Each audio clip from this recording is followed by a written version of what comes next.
Welcome back into another episode of Red Zone Talk. I am Owen Burke, joined alongside by my good friend Tim Hunt. Episode 5, and officially, hopefully, as long as everything goes well in the editing process, the Yeah, first official episode on video for you guys. on So, on video, we've made it to the big leagues here. yeah, We talked about it in episode 1. Took us 4 episodes for me to get my stuff together enough to make it happen. So not too bad. But yeah, we're on video now. So make sure you're following us on Instagram. I did post our TikTok page on our Instagram, so we ooh will yeah, have some short form videos of this kind of broken up on TikTok. Um, YouTube page is coming soon. I'd tell you the name of the YouTube page hasn't been made yet, so yeah. probably will be some iteration of Red Zone Talk, but it'll be added to all of our link trees. So once that gets made, just keep an eyes peeled for that. So A lot of stuff on the way, man. Got a lot of stuff to do, a lot of yeah. stuff to talk about. So, It is. you It's wanna, gonna be different. A little bit of a change. Hopefully a good change though. I'm pretty excited about it. So yeah, you get to I gotta get see some. our random rooms. Yeah, I got to get some football decor up in my mother-in-law's office. I might have Yeah, to replace the sunflower, just those two, put some Raven stuff up there and call it good. yeah. Maybe if I wasn't a hoarder of golf Yeah, equipment, my office would look a little neater. But you know how that goes. So you're running a business back there, okay? That's what that is. yeah. So not anymore. It's just become Tim's collection I'm of just hoarding. garbage. I'm just hoarding at this point. It was like an excuse for a while, but now I don't know if I have much listed. It's just all it's all for me. Just hoarding it. But anything else you want to talk about before we jump into trivia here? No, like you said, Red Zone Talk on Instagram, right? Still get to me on Twitter, Owen_Burke there. Fan questions, anything you guys want. We can talk about it. You can sit here and look at me while we talk about it, right? You can see how red my face gets when talking about certain teams and head coaches and stuff. And it's gonna be a lot of fun, man. I'm ready. I'm ready to go. It is. It's gonna be good. All right, I got you a topical one here. Oh, I don't know how. I'm not in the huge news cycle here, but okay. there's rumors floating around about Travis Kelce and Taylor Swift. Not sure if you've seen them or not. I did see those, yeah. They're not dating or anything like that, but there is talks that they're hanging out and stuff like that. So for my first trivia question, can you name me what stadiums Taylor Swift isn't going to play or hasn't played at on the Eras tour? Oh, Okay. wow. Oh, There's 5 stadiums. I want you to name them all. I'll give you 3 strikes. 5 stadiums. 5 stadiums on this list here. Oh, hell.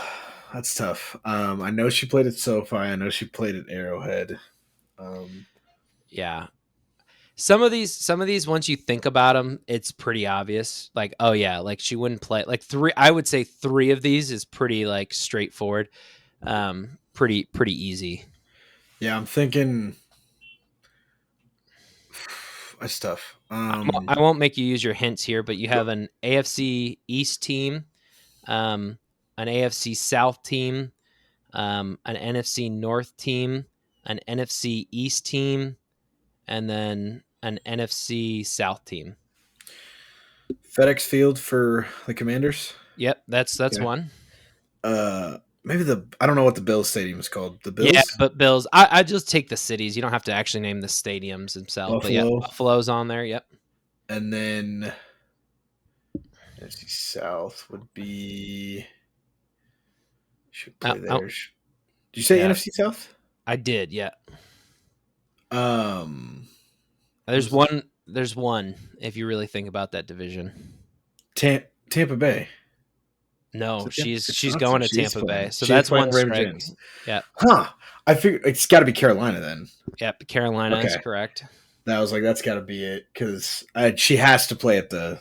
There's no way you don't play in Atlanta and New Orleans. Yeah. Those Oh two yeah, yeah. stadiums. All right, so we got the NFC East, we got the NFC South. Yeah. So you are missing the NFC North team and the AFC South team. Yeah. AFC South. AFC South. Yep. Um, man, that's tough. I'm gonna guess. Is it Lambeau? Is she putting a concert in Lambeau? Lambeau. Okay. No, not Not going to putting it. Lambeau. Yeah. Not going to Lambeau. Yep. And then Okay. so now you just have the AFC South, AFC South team. which is super easy once you think about it. Yeah, it's that one's easy. Yeah. My Daly's place in Jacksonville comes to mind first. Yep, Jacksonville. There you go. Boom, boom, boom. Nice job. I was like clean there. Woo! You just ran that. We didn't even break into trivia there. We're both tied at 3-3 coming into this week's episode. True. So that pushes Owen to 4-3, but that's okay. I thought it was topical. I thought it was fun. You That know, was a I good figured. one. Yeah, that was tough because it's not just general knowledge that I would know off the top of my head by any stretch. Yeah. So now we're gonna get into the tough ones, and we're Okay. gonna have a little fun here. We love doing lists. We love lists, right? It's just so Big fun. list, guys. Yeah. Big list, guys. So we got 2 list questions here. You still have your 2 hints. Okay. Can you name me 5 out of the top 10 Tennessee passing leaders of all time with 3 strikes? Career passing leaders for Tennessee. Yeah. And I'm assuming that covers Houston. Yes, it does go to Houston, but it Oilers has to be with the Oilers. And it's career yards is what you're looking for here. Career passing yards. All right. Yeah. Man, did he play long enough there? I feel like this list might be a bit tough. It's not as hard. Like there's 5 or 6 easy names really. Steve McNair here, Aaron McNair. He's number 2 all time. Number 2. Okay, I was like, I wasn't sure how long he played there, to be honest with you. Yeah. So Warren Moon's got to be here.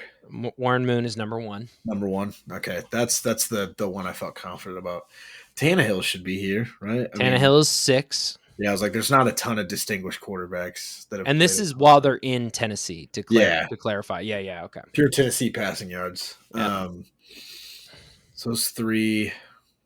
This is where it's like, can I name another Titans quarterback at this point? I mean, I'll use a hint here. Obviously, you got a hint. One. So you're missing 2 Heisman Trophy winners that are on this list. Is the hint I'm going to give you here? Marcus Mariota, top 10. Marcus Mariota is 5. He's in front of Ryan Tannehill. Yeah. But oh my God. To qualify it, it's Tannehill has thrown for 13,029 yards in his time there. Marcus Mariota threw for 13,207. So Tannehill will pass him this year. I didn't know Mariota played like that long. They both played 48 games. Or no. Sorry, that's wrong. I'm looking at somebody else. Mariota's played 63, and then Tannehill's played 58 so far. Wow. Okay. Mariota is the Heisman candidate. I don't know if I know another the other one. In Tennessee, because it wouldn't be recent. Can't be recent. Obviously, we're looking at career yards here. Oh, the other problem is now that we're doing video and you can see me, is like my facial expressions gives it away a lot of the time. So that's true. Yeah, we are gonna have to be a bit more careful about that. Are there some career backups on here? Like, are there guys where you look at and you're like, I think of that guy more as a backup than a starter? Like, I'm thinking like, and I don't even think they may have played it. Like, I'm thinking of like Charlie Whitehurst, like Byron Leftwich, like guys along. I don't think Leftwich ever played in Tennessee. Right. Any backups that you would consider there or no? There's one guy who I would say was a backup for a long time. You're missing another all-time guy, but another all-time guy for Tennessee.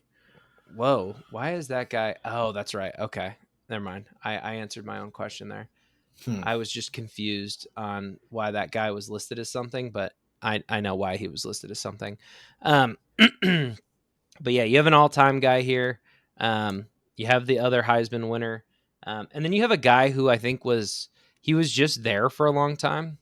I don't know his career. I mean, I guess he wasn't even there a long time. He was just the starter for 4 seasons, and it put him inside the top 10. And then you have one guy who had 2 seasons there, and it put him inside the top 10. So it's not hard to get inside. I don't have any strikes yet, do I? Nope, you have no strikes. So you can start swinging.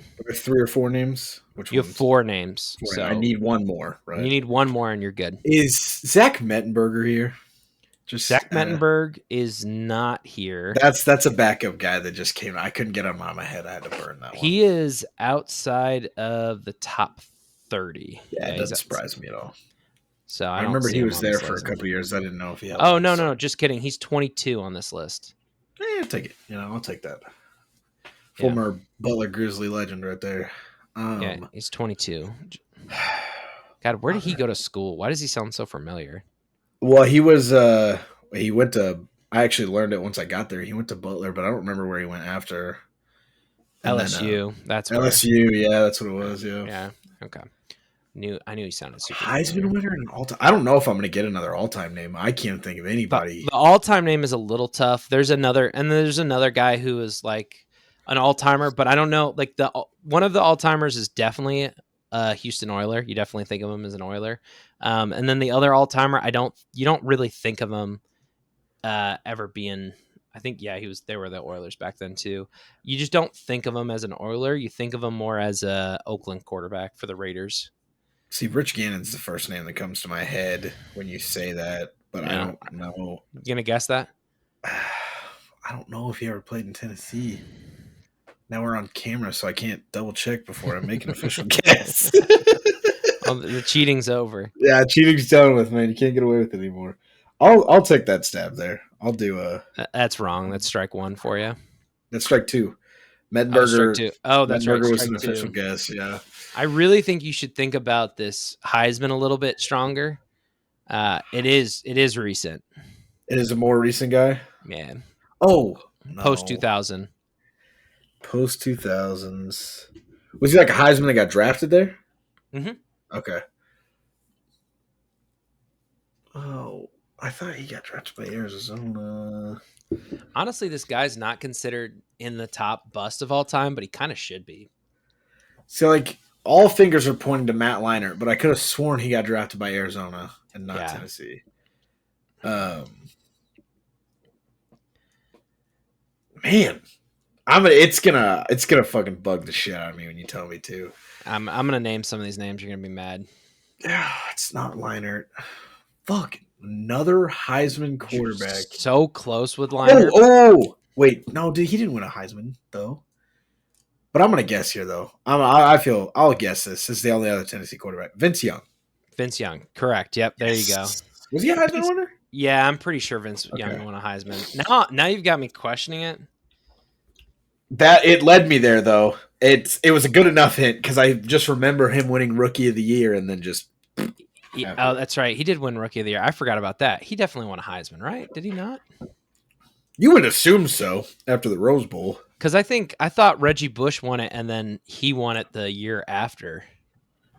That is a great question. I didn't realize he's a special assistant for Texas now. That's kind of cool. The things you learn. Yeah. Oh, he didn't win a Heisman. Well, I'm just making stuff up. Hey man, it still got me there, so I'll take it. That is nuts. He won the Maxwell and the Manning Award and didn't win a Heisman. What the heck? Consensus All-American, first-team All-American quarterback doesn't win the Heisman. I wonder That's if nuts. Reggie Bush just won it that year. That must have been Reggie Bush's year. But, okay, let's run through this list real quick. Warren Moon at 1, Steve McNair at 2. George Blanda was the all-timer that you weren't That's the guy you were thinking about. Why is he listed like that? That makes sense because he was a kicker too, wasn't he? Yeah, he's listed as kicker on here. I'm like, why is he listed as a kicker? And then I'm like, I forgot George. Yeah, he did everything. Dan Pastoroni, I have no idea. Like that guy, if you got him, I would have been blown away. Yeah. Mariota at 5, Tannehill at 6, Vince Young is 7th all time on their ranking. Still holding strong. The other guy who I thought you would have gotten or was gettable was Kerry Collins. Kerry Collins in his 4 seasons snuck in at 8. Ken Stabler was the Raiders quarterback. Okay. Yeah.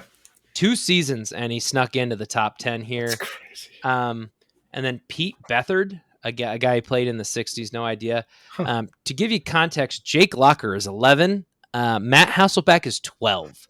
So we dunk on some of the newer franchises for how sad their QB list is. Like, this is a franchise that's been around for a minute because this goes back to the Oilers day, and they stink. Like, because I agree. Rough. Like, you were like, oh, there's another all-time name, and I'm like, dude, who the fuck played for the Oilers except for Warren Moon and Earl Campbell and Clay Matthews? Like, when I was looking this up, I was like, man, Ken Stabler played for the Oilers. I was like, when did that happen? I didn't even know. I was like, that's weird. Yeah, that's outside of my realm right there, but. I'll take it. Nice job. Yeah. Another victory for you. I got to run split screen here, so I've got to move everything around. I'm on a hot streak with last week's bets into this week's trivia. I was like, man, I was worried. I was like, is this too hard? I was like, am I being too mean here? Okay.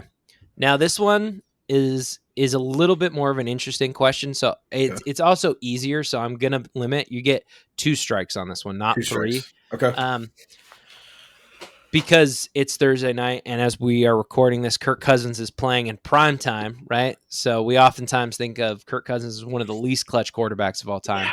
Yeah.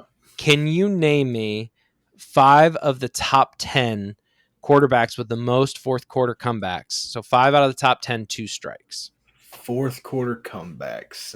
Yeah. Thomas Edward Brady is here. He is number 1 at 46. Okay.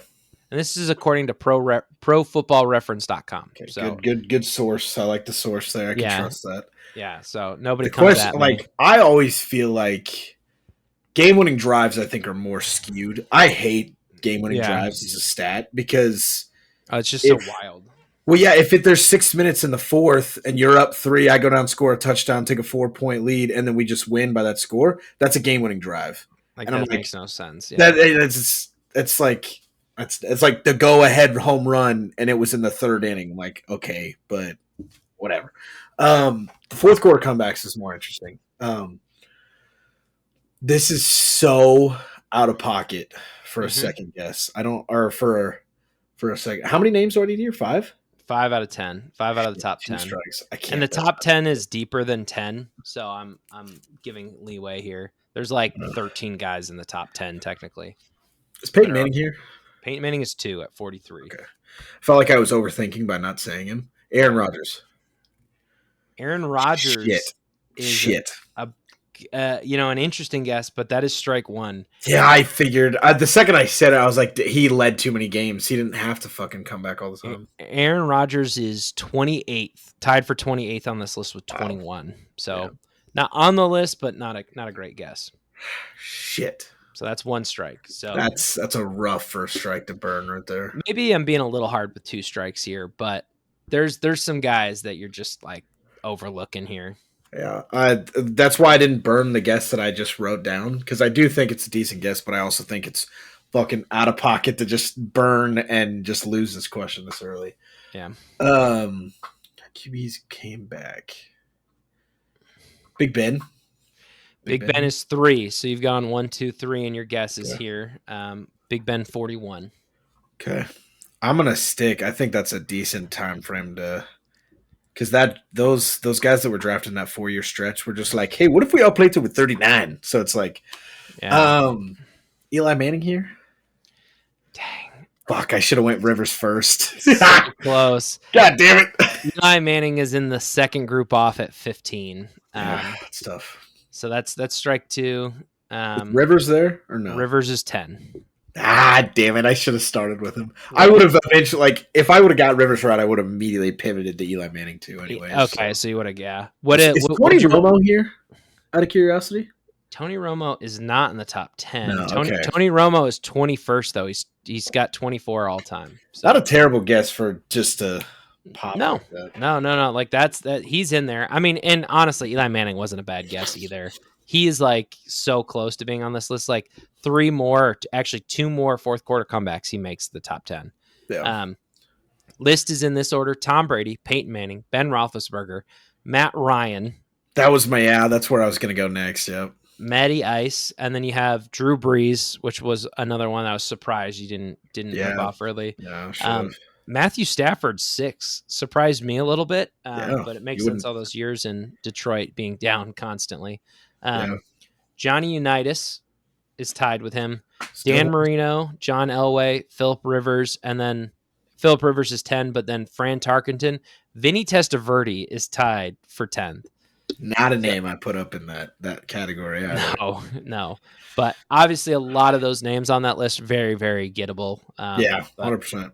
I would agree with you. You went down swinging. I respect that. You know, there's nothing wrong. You got to respect that. 5 and 4 is very. Oh no, that's wrong. 6 and 4. Sorry. I went for the 2-time Super Bowl champ instead of the guy with 19 kids. Who would have thought? Yeah. Oh yeah. Sorry, I was wrong again. 5 and 4. Yeah, you are 5 and 4. I had that right. Yeah, 5 and 4 because we're doing 3s now. Yeah, so that's 9. Yep. So not a bad day, but yeah, the guy with 2 Super Bowls just couldn't do it. I don't know. He also wasn't as clutch as we probably think he actually was. I mean, he has 2 of the more clutcher games ever, but Just because you have 2 clutch games doesn't mean you're great in the clutch. Yeah. So we're not going to roll, transition music here because again, we're still working out the kinks of this whole video Yeah. thing. So it'd just be weird if we played a 30-second, music clip and you just stared at our face this whole Yeah. time. I'm just gonna stand here and give you a thumbs up for Yeah. this whole time. So I feel like it's not necessary until we get the kinks worked out of, the intro is definitely going to be us being stared at. So, you you got the score update there Yeah, or I would. something? I have ESPN pulled up just in case I need to look at it, and I was just peeking at what the score was. So I always have the score pulled up. So 27-14 currently. So not bad. Uh-oh. I'm looking. I need the cover. I can't tell if my computer is crashing. Hopefully you can still hear and see me. I can still hear you. I don't know if you can hear me. I can hear you. That's good, but You're oh, there you go. You look I'm good back. now. Okay. Yeah. Your face froze for a second and you looked real weird, but might not be able to. Oh, there we go. Okay. I wasn't sure if we could run the split screen here. We got some quick hitters for headlines today. Going to talk about the Aaron Rodgers injury here. Just a tough break, honestly. Like it truly is painful. He had a total of like 4 plays as a New York Jet, so that's just tough. You really really hate to see that. Yeah, so many weird things surrounding it too. You had the guy that tweeted at 6 p.m. that in 2.5 hours Aaron Rodgers is going to tear his Achilles on a rain-soaked MetLife field, and then 4 plays into his Jets career tears his Achilles. I saw another video of some guys, and it was like a Jets fan, and he was watching. I think it was some of the Barstool guys. And he was like, I haven't been this nervous / excited for a week 1 game since Testaverde shredded his Achilles. I week saw 1. that. And then they had Testaverde at the game. And I was like, dude, there's just, like, you can't tell me. I remember seeing a tweet after the game. It was like, yeah, the NFL is going to have to cancel the script commercials because this shit's getting way too inaccurate now. Yeah, that's just brutal. Like, it really was brutal. I mean, I don't want to spend a ton of time on it. It's just we're not going to sit here and speculate over Tom Brady and all the nonsense because, like, realistically, the Jets are going to roll with Zach Wilson.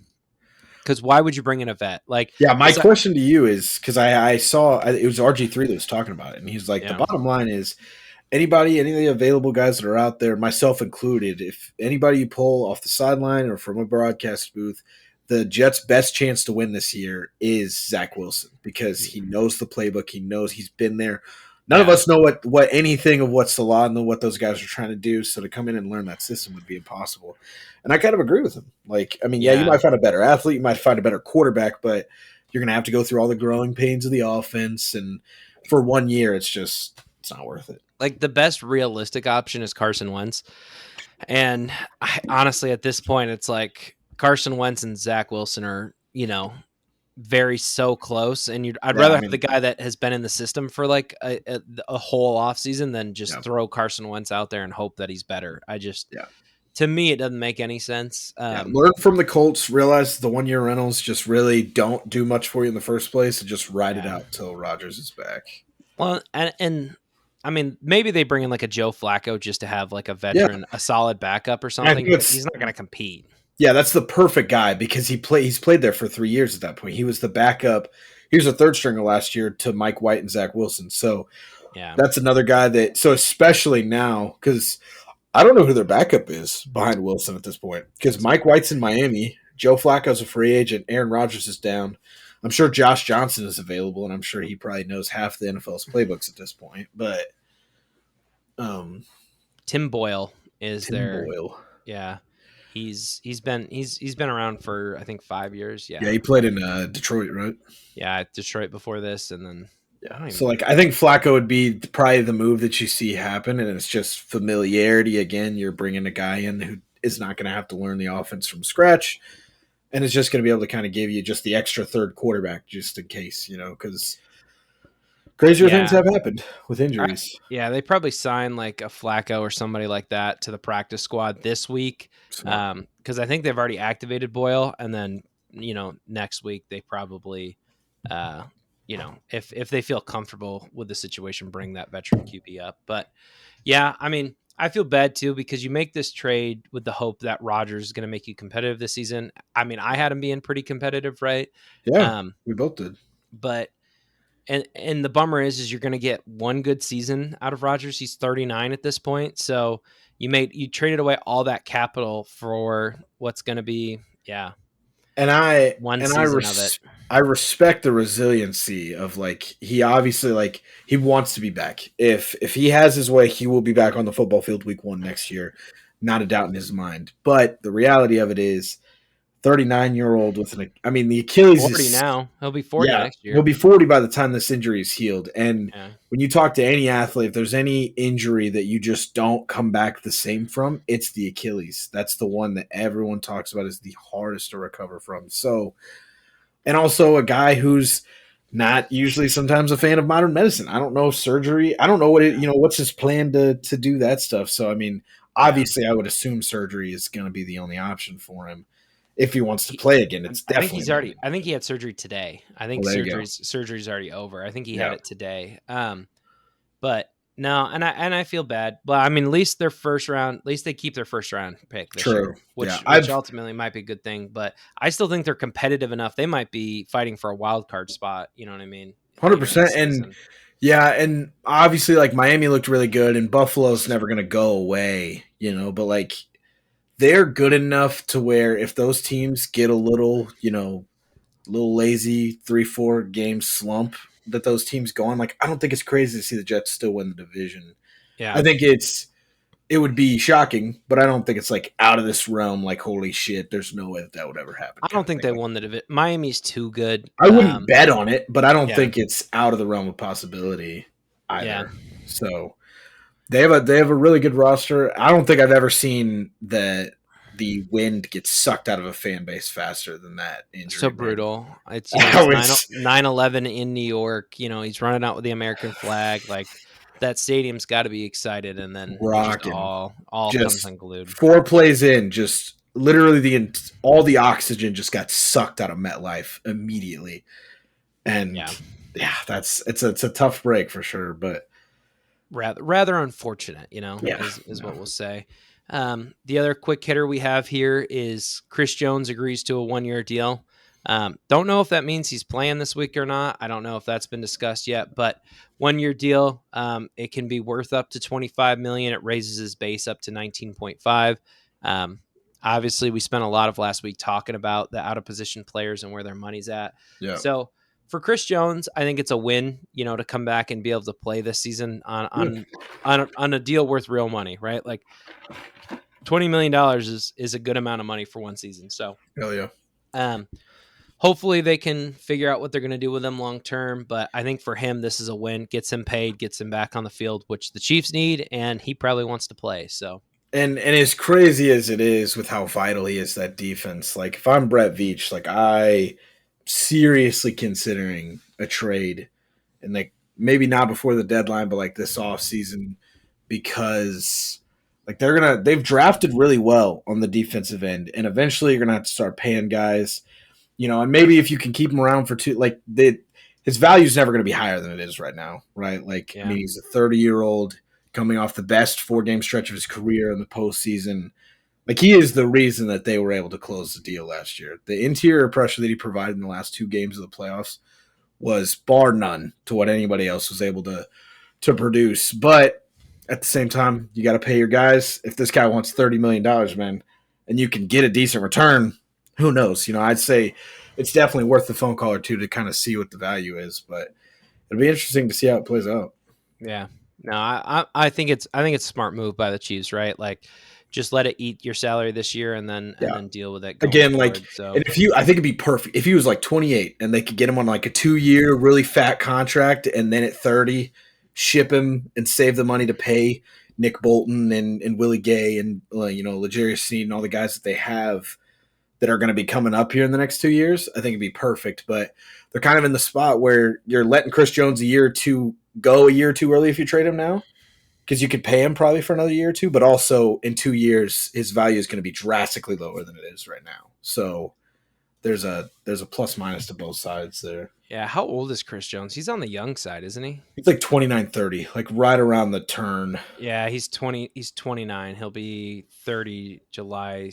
Yeah, so Actually next season just he'll be turned 30. He 29 just a turned couple months 29. ago. Yeah, so that's not the guy you give a Bosa contract to, right? Like Nah, yeah. obviously you don't want to be paying for him in that point of his career. So Yeah, that's the thing you're worried about. You give him 4 years, 120 by year 3. You may not. You may have a shell of the guy that you're paying right now, kind of thing. yeah, So, exactly. So, all right, we're gonna play a new game here. Um, ooh, we used to do last season. We did game reviews, right? We talk about the exciting games. We talk about games you guys have already seen, right? And you already heard analysis on and things like that. I kind of wanted to do something different. Um, this is a game called Better, Worse, or the Same. okay, And I'm gonna list teams. I don't have every team listed here because we know some teams are like, we're not gonna talk about how bad the Cardinals are gonna be. yeah, But I'm gonna ask. I'm gonna name you the team. I want you to tell me better, worse, or the same. okay, And I want you to kind of gauge how well you think they're gonna play. Right? Was okay, week one a fluke? Was week one about what they're gonna be? Or are they gonna be better than what they played in week one? okay. And this isn't like rapid fire, right? We don't have to run through this segment super quick. You can give a little bit of analysis, but Sure. we're gonna run down what I think the most interesting teams are. I have no idea how many teams I have on this list, but just teams I found interesting. Okay. Um, we're gonna start out with the team we were just talking about, the Kansas City Chiefs. Um. So I mean, I think they'll do better than what the week one was. Obviously, very rusty. No Travis Kelce, no Chris Jones. Your top receiver drops 4 passes. You're not going to get all 3 of those things in the same game again, probably by the end of the year. Even if Chris Jones and Travis Kelce are both out this week, I can't sit Yeah. here and try to predict that Kadarius Toney is going to continue to just not catch a football. Like I could, and again, it all comes down to the guy's work ethic. But I would, like if Kadarius Toney takes his job seriously, he's caught over 1,000 to 5,000 footballs this week, probably trying to get his head right for this weekend. Yeah. So I think the Chiefs play better than they did week one, and to be honest, neither team deserved that win on the opening Thursday night. Like I don't think the Lions play great. The Chiefs definitely didn't play good, but at the end of the day, the Lions get that 1 point win. So they're It 1-1. was definitely interesting out of Detroit. There was just a lot of things. I don't know. It felt a lot of the same of last year where you're like, wow, that offense could be really, really good, right? When it Like you're gets like, humming, man, man. yeah, when they get in a rhythm, that offense is good. And then you look at the defense, you're like, man, why are they so bad? Like, why does this struggle? The bright side is I think Aiden Hutchinson might become, he very well could be a top 10 rusher in the NFL this year. Yeah, I he's really, a stud, and I think it's Malcolm Rodriguez. I may have messed his name up. It's like a 3rd-round linebacker they got last year. He played really, really well, and then obviously Jack Campbell in the middle of that defense has been a 1st-round pick on him. So, I mean, yeah, the I hope Lions that definitely defense have gets some. better with time. I They think more should, yeah. chemistry it'll help. And I think where they're going to struggle at is stopping the run. Like I can't think of a huge, like interior force that they don't have a Chris Jones and Aaron Donald, somebody that's going to eat double teams and win those run blocks. But they've definitely got some guys. Yeah. All right. Talking to the opposite side of that game, the Lions. Better, worse, or the same? Man, I would think that the Lions also should play better. Like I said, I don't think that game was clean for either side. Um, I thought the use of Jahmyr Gibbs was a little puzzling to me. I get that David Yeah. Montgomery had the hot hand, and at that point, you're just looking to ride the guy that's getting carries. But also at the same time, you can't take a running back at pick 12 who was not talked about being a 1st-round pick at all. You take him at 12, make him the 2nd running back drafted, say you're going to use him in ways that people aren't thinking of, and then the ways that people aren't thinking of is sitting him on the sidelines for a good majority of the game. So, obviously, Ben Johnson's going to get creative there, right? I do think that they were kind of just riding the hot hand of Montgomery. That's not a bad thing. Like, I mean, Yeah. if you can take a kid at 12, not play him, and still beat the best team in football, it's a pretty good sign for your football team, right? Even if it's ugly as all get out, a win is a win at the end of the day. Campbell came out and said after the game, he was like, we wanted Gibbs to get a feel, right? Like this isn't how we're going to use him all season. Like this is kind of the start, and we're trying to get a feel for him, just so he has an understanding of what the game's going to feel like. So yeah, and I mean, Amon-Ra St. Brown is a stud. That's also undeniable, I think, at this point. He's going to have one of those careers, I feel like, where he's constantly underrated. Oh, I'm trying to think of like a guy whose career was like that you're like, man, that guy's always a top 15 wide receiver, but it's never talked about because he's just not. I don't know if he'll ever be a top 5 guy, but he'll always be a top 15 guy always be steady, yeah. And they're going to add Jameson Williams, to that eventually. offense coming to week 7, probably week 8. So, I mean, they're only going to get better. So, yeah, I think the Lions do end up playing better. They are still trying to integrate. I mean, you got to look at they're dropping a new middle linebacker in and probably trying to be a key vocal guy on their defense. They're dropping 2 new running backs into the system. They're down their second Yeah. string receiver, and they had to replace their tight end, obviously, as well, and bringing in Sam Laporta. So, all in all, I think they looked pretty good for all things considered, but I definitely think they should look better as the season goes on. Yeah. All right, next team I got for you, the Falcons here. Oh, that's a good one. I gotta pull up their week 1 game and remember. They beat went the Panthers. 24-10 against the Panthers. I think they'll probably play a little worse, honestly. I think what I see in Atlanta is like I just don't think I'm not going to buy a ton of stock in a win over Carolina. And it's not that Carolina's bad. It's defensively is really where it's at. Like Carolina has a couple guys still, but like they were almost all traded at the deadline last year. JC Horn wasn't healthy, so they're down their top corner. So like I think there's just some things where I'm like, yeah, obviously a win's a win. You put up 24 points in an NFL game, you had a pretty good week offensively, but I just don't know if I'm sitting here and fully buying into Arthur Smith because I don't know. I have too many question marks there at this point. Now, obviously, if he can keep getting out of Bijan Robinson what he got in week 1, and again, like that's what this will always come down to is like he did what he did with Cordero Patterson. He just spent the number 8 overall pick on a running back who is supposed to be a generational talent. I don't know. I love, I don't know. Maybe I'm obsessed with this team again. Like I just tend to fall in love with these teams, but they did a lot of things I liked, right? They didn't ask a lot of Desmond Ritter. Mm-hmm. They said, hey, you're only going to throw it 18 times, right? We're not going to ask a lot. He took a ton of sacks. So 4. that didn't help, but they pounded the ball, right? Yeah. Like he said, hey, he took his Tennessee offense and brought it here, right? Hey, we're going to have the best running game in the NFL. And I think with this backfield, I mean, Tyler Algier was definitely a guy last year who's probably a top 15 running back the way he performed last year. Yeah, I was like, statistically, you don't think of it that way, but it's hard to deny the numbers behind it. Right. So we're going to have him, we're going to have Bijan, and we're not going to ask Desmond Ritter to do a lot. If you are a Drake London or a Kyle Pitts fantasy owner, I am very concerned. Like I would panic on that case scenario. But I mean, they're gonna just throw it short, run the ball a lot, and it's kind of this reminds me a little bit of the 2020 Patriots. That's what it reminds me a lot of. We're just gonna run the ball.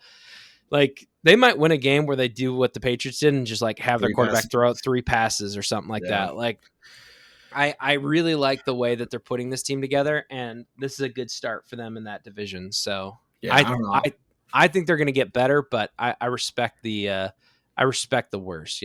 I get frustrated with the misuse of Kyle Pitts and Drake London. Kyle Pitts is the big one because the unicorn, the 6'4" tight end that runs a 4.4, number 4 overall. Well, and Tyler Algier is a number 15 back. Cordero Patterson made a Pro Bowl, but we can't figure out how to use Kyle effing Pitts.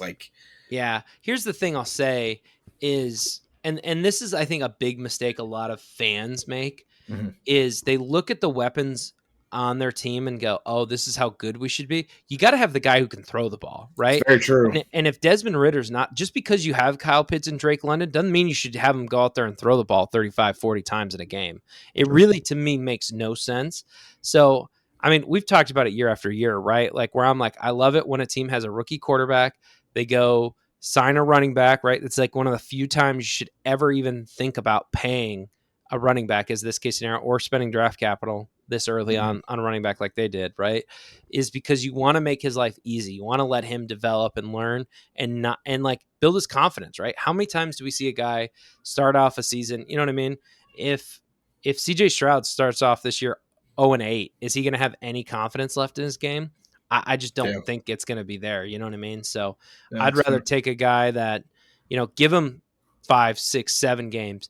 And then if you're playing a team with a really bad secondary, let him air it out. Let's see what he's Yeah. got then, but let's not do it early on. Let's let him build that confidence. So I'm not going to disagree, but I do like that one. All right, I got a really challenging one for you here. Cincinnati Bengals, better, worse, or the same? And were you saying like the same? Are you saying like compared to their week one performances? Yes. Yep. They got to be better, man. There's just no way. You don't I think? mean, You think so? that That was was god embarrassing. awful. I mean, Joe Burrow under 100 yards passing, like that's just can't happen, and it's not going to happen the rest of the year. I'll tell you that I think, as a Ravens fan, it breaks my effing heart to say it, but I think he will probably launch himself back into the top 5 for passing yards in the league this week because I think he's probably going to torch our Marlon Humphrey and Marcus Williams last secondary again. I am so effing sick of Joe Burrow and how good they are because this is like the fifth, or I think it's the fifth matchup that Joe Burrow is going to play. He has not played Marlon Humphrey once. He has played Crazy. Anthony Everett and, like all these practice like Sean Wade level guys. Like you think about the 5th rounder that you guys gave us for Sean Wade, Brandon Stevens, like that is who Joe Burrow has played in his 4 or 5 games against Baltimore so far. And he racked up 500 yards on us one time. I don't know if it was last year or 2 years ago. So, yeah, they're definitely going to play better. They'll get their things going, and they're probably going to have themselves a pretty good tune-up game with Baltimore being down 2 of their top. Their 2 top secondary guys are both going to be Guys. out this weekend. So, All right, let's jump into the other side. That one's super easy and obvious. Let's yeah. talk about the Browns for a second. Better, worse, or the same? Whew, this is a tough one. They didn't play all that well, to be honest with you. Yeah, I'm going to say the same because I think they had some plays, and obviously in a 24-3 win, you did things right along the way. And I agree with you, and not all of it was pretty. I think with this team needs to do what Atlanta's doing because they have a way better defense. They're going to be able to play defense a lot. Obviously, I have better 80 yards for Joe Burrow. That's insanity. Yeah.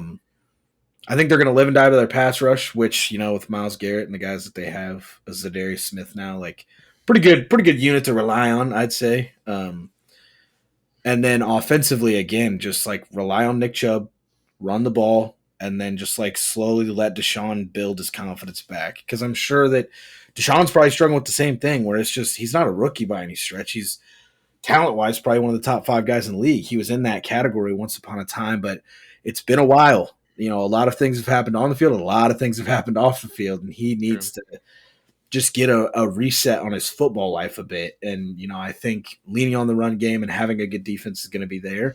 I think we saw exactly what Cleveland was in week 1, which is a very talented team that still does not play as good as the roster says, and they're probably going to end up disappointing a lot of fans by the end of the year. Yeah, they're such an interesting. They're probably the most interesting team this year, and not for like necessarily good reasons. They could have 11 wins. They could have 11 losses. Neither would shock me at this point. Yeah. So. All right. Next team I got for you is the Jacksonville Jaguars. They won 31-21 over the Colts this weekend. Better, worse, the same? Was it the Colts that played, right? Yeah, they played the Colts. Anthony Richardson looked okay, actually. That was my 1:00 game that I watched like live, and I thought he played pretty dang good, actually. I mean, I would say the Jags probably stay the same. I think, if not a little bit better, right? I think it's a little hard to upgrade from a 31-point, output from your week 1 game, especially going to having to play Kansas City this week. But I mean, Trevor Lawrence looks great. Christian Kirk looks great. Calvin Ridley looks great. Zay Jones caught a touchdown. Evan Ingram still knows how to catch football. I mean, like, this team I still think needs to see some production out of its backfield a bit more, considering what they gave up to get the backfield together. ETN obviously being a first-round pick. But did Trayvon Walker stick out at all in that game to you? As you're watching that full game, was there a defensive player for the Jacksonville that really stood out at all? Or I mean, I don't know. The problem is I was watching Anthony Richardson on offense. It's not a bad one to watch. So I don't know if I'd say I was really paying attention too much to the Jags defense. I was honestly impressed with Anthony's rich, like he was throwing the ball. Like I knew he was kind of going to be like a raw talent coming into it, but he was able to play and throw a lot better than I thought he was for a week 1 game. Yeah. I thought he was just going to run all over the place, but I think 24 for 37, 223 yards, 1 touchdown, 1 interception.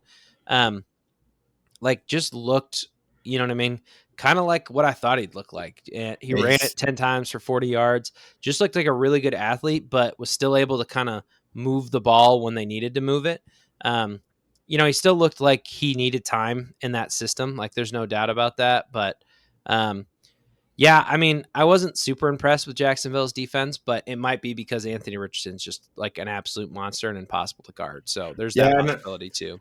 yeah. He set the Colts rookie record for like debut rookie game for most completions and completion percentage, and he's also, I think, Dang. one of the only 5 guys in NFL history to have a rushing and a passing touchdown in his debut NFL game as well. So he definitely put some things on the board that have never been done before by either a Colt or anybody really.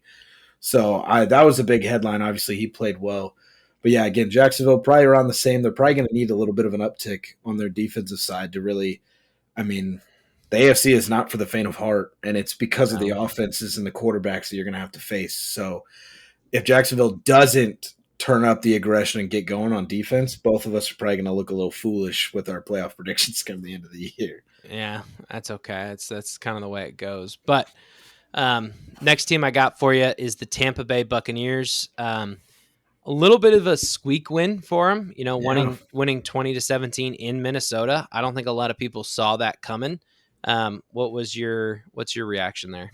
I think they'll stay about the same around that was. Yeah, like winning games they shouldn't win, losing games they shouldn't lose. Frustrated with Baker Mayfield. That's probably where we're going to be at the end of the year. I mean, he looked good. I love the end. That's one thing that I've always loved about Baker Mayfield. Win, lose, or draw.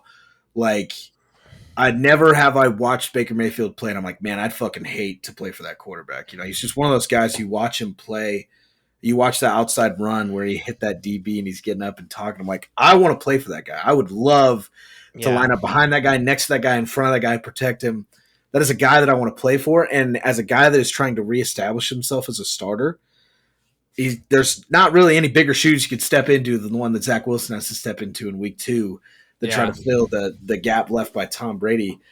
So I just feel like it's weird because there's no there's like none of that talk. You know what I mean? When Mac Jones took over for Brady, there was like, oh, big shoes to fill.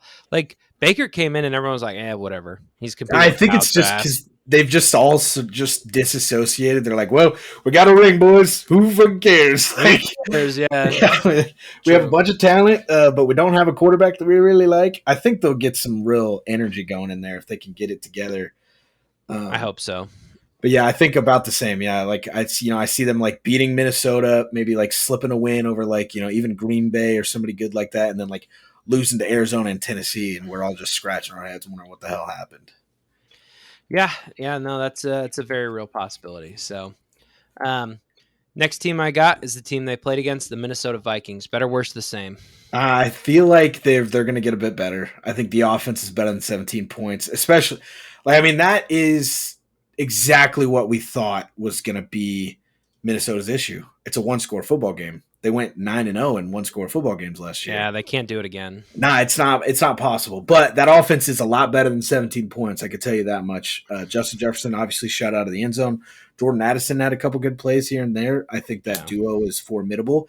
Alexander Mattison has been a letdown so far, I would say. I feel like that's a fair so far. Obviously, for us, it's a game and a half in. For everybody else, it'll be 2 games. But I'm trying to find his stats for tonight. I was always very hesitant about. I never saw it with Alexander Mattison, and it's one of those things where I'm sitting here. I'm like, all right, either I'm super behind the train, and I'm not obviously seeing what I need to see here, or I feel like the fantasy football guys really, really got a lot of backing for Alexander Mattison, and again. I just never saw it. I saw Dalvin Cook on the field, and I saw Alexander Mattison, and I saw a decline in play. And there was never a point where I thought Alexander Mattison was better than Dalvin Cook, let alone the same, as good as Dalvin Cook was. So I don't know. I've never been on that train. I would say he's been disappointing so far compared to all the expectations that everybody had for him. Because I think from what I remember, the expectation was they're going to drop Alexander Madison and save $9 million and not skip a beat. And I think anybody who thought he could just step in and fill Dalvin Cook's shoes was asinine because we would have.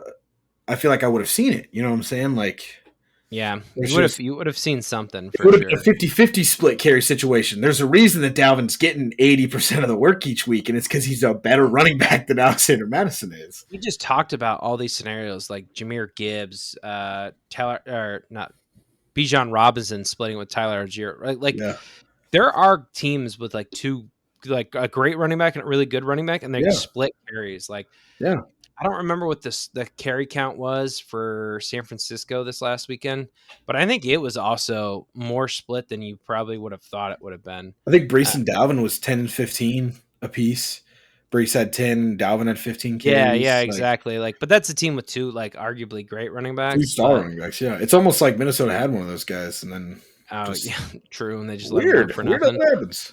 No, it wasn't as split as I thought. McCaffrey had 22 carries, so he Oh, ran wow. all They over actually, him. yeah, they ran it. Yeah, I didn't realize he had that much, but um, yeah, I think it's just kind of is what it is. But Yeah. I think jumping into Minnesota gets better, but again, that's exactly what we saw. You know, the one score games, it's just impossible to continue winning every single one of them. I didn't want to like break you down here, but you're like, yeah, they're better than 17 points. 9 minutes left in the fourth quarter. They have 14 so far. So down Ah, 14-27. But it looks like they're on Philadelphia's 24. So hey, they'll get to 17 at least this drive, as long as Kirk Cousins doesn't throw an interception here. So you know, missed field goals happen in this league, okay? yeah. So, So don't count it before it happens here. yeah. But next team we got here, San Francisco 49ers, better, worse, the same.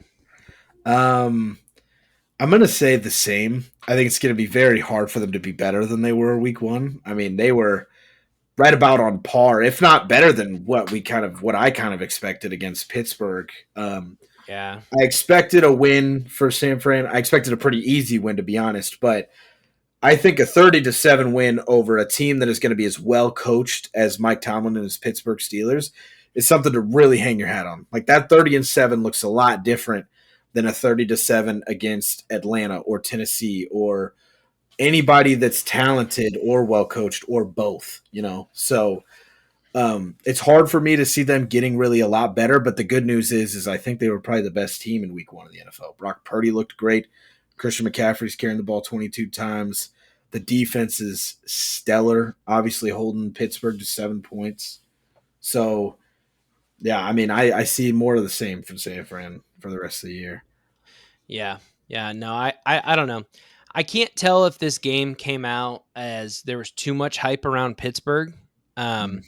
or if San Francisco is just like, or we were too low on San Francisco. Yeah, I It was like, might you be a can actually make the argument that they're going to be worse because of how well they played week yeah, one. they played so well. So I don't know. I think the same is about right. I'm just curious. Like the more games we get on Brock Purdy, I'm more and more interested to see how well he maintains. You know, Yeah. is there a game where he goes up against a legit good defense? Where I think the Steelers' defense is okay. I don't think it's top five, but It's well coached, but it's not star studded like it usually is. yeah, like I'm curious. Like when they can't run the football, what does it look like then?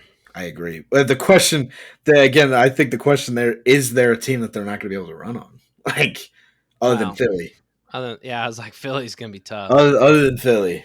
Yeah, But of course, I just watched that Philly defense. It's gonna be tough, but you're like other than, and it's like probably the one team they're going to have to beat to get to the Super Bowl. yeah, and that's the problem. That's their biggest competition Yeah. is Philadelphia. So, Yeah. next team, I think this one's pretty easy. The Pittsburgh Steelers. They got to be better. Yeah, And they again, can't get I much think worse than that. So, no, and they just. What's funny is that like Kenny Pickett actually leads the AFC North in passing yards and passing touchdowns. He threw more yards. He was also, I think, him and Deshaun Watson each had a passing touchdown in week one. Lamar Jackson and Joe Burrow did not throw a touchdown in week one. that's crazy. So, yeah, it's very weird. I saw it was, of course, it was a Pittsburgh account. They were like, look at this after week one. Kenny Pickett's the best quarterback in the AFC North. And I was like, okay, well, who's on one, buddy? So, Yeah, but yeah, they've got to be better. Again, I think they were severely outmatched against San Fran, and I think where they're going to struggle is teams that have very, very diverse and like multi-headed pass rushes, and that's obviously what San Fran has, right? With Javon Hargrave and Nick Bosa and all the guys that they bring. I think they're going to struggle a bit against Cleveland because of their pass rushers that they get in. It's been a problem since Big Ben's third to last year. The offensive line has been a glaring issue, and they've continued to like glaze over it and act like it's not an issue and try to replace the stars that they've lost, right? They're trying to get a new Big Ben in. They're trying to get a new Heath Miller in, right? Pat Fryermuth's coming in now, trying to replace the guys at receiver with Deontay and George Pickens. We've drafted Najee Harris in the first round.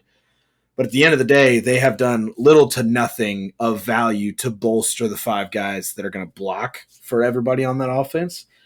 And I think that they're going to be punished for it. The only good news is that I think Kenny Pickett is best when under pressure. But again, I'm not going to rely – I can't sit here and be confident about a quarterback that's going to have to run for his life the entire game. You know, as much as that's where he shines – there's going to be games where he does not shine under pressure and he's going to get absolutely demolished. So they should play better. It's hard to play any worse than they did in week 1.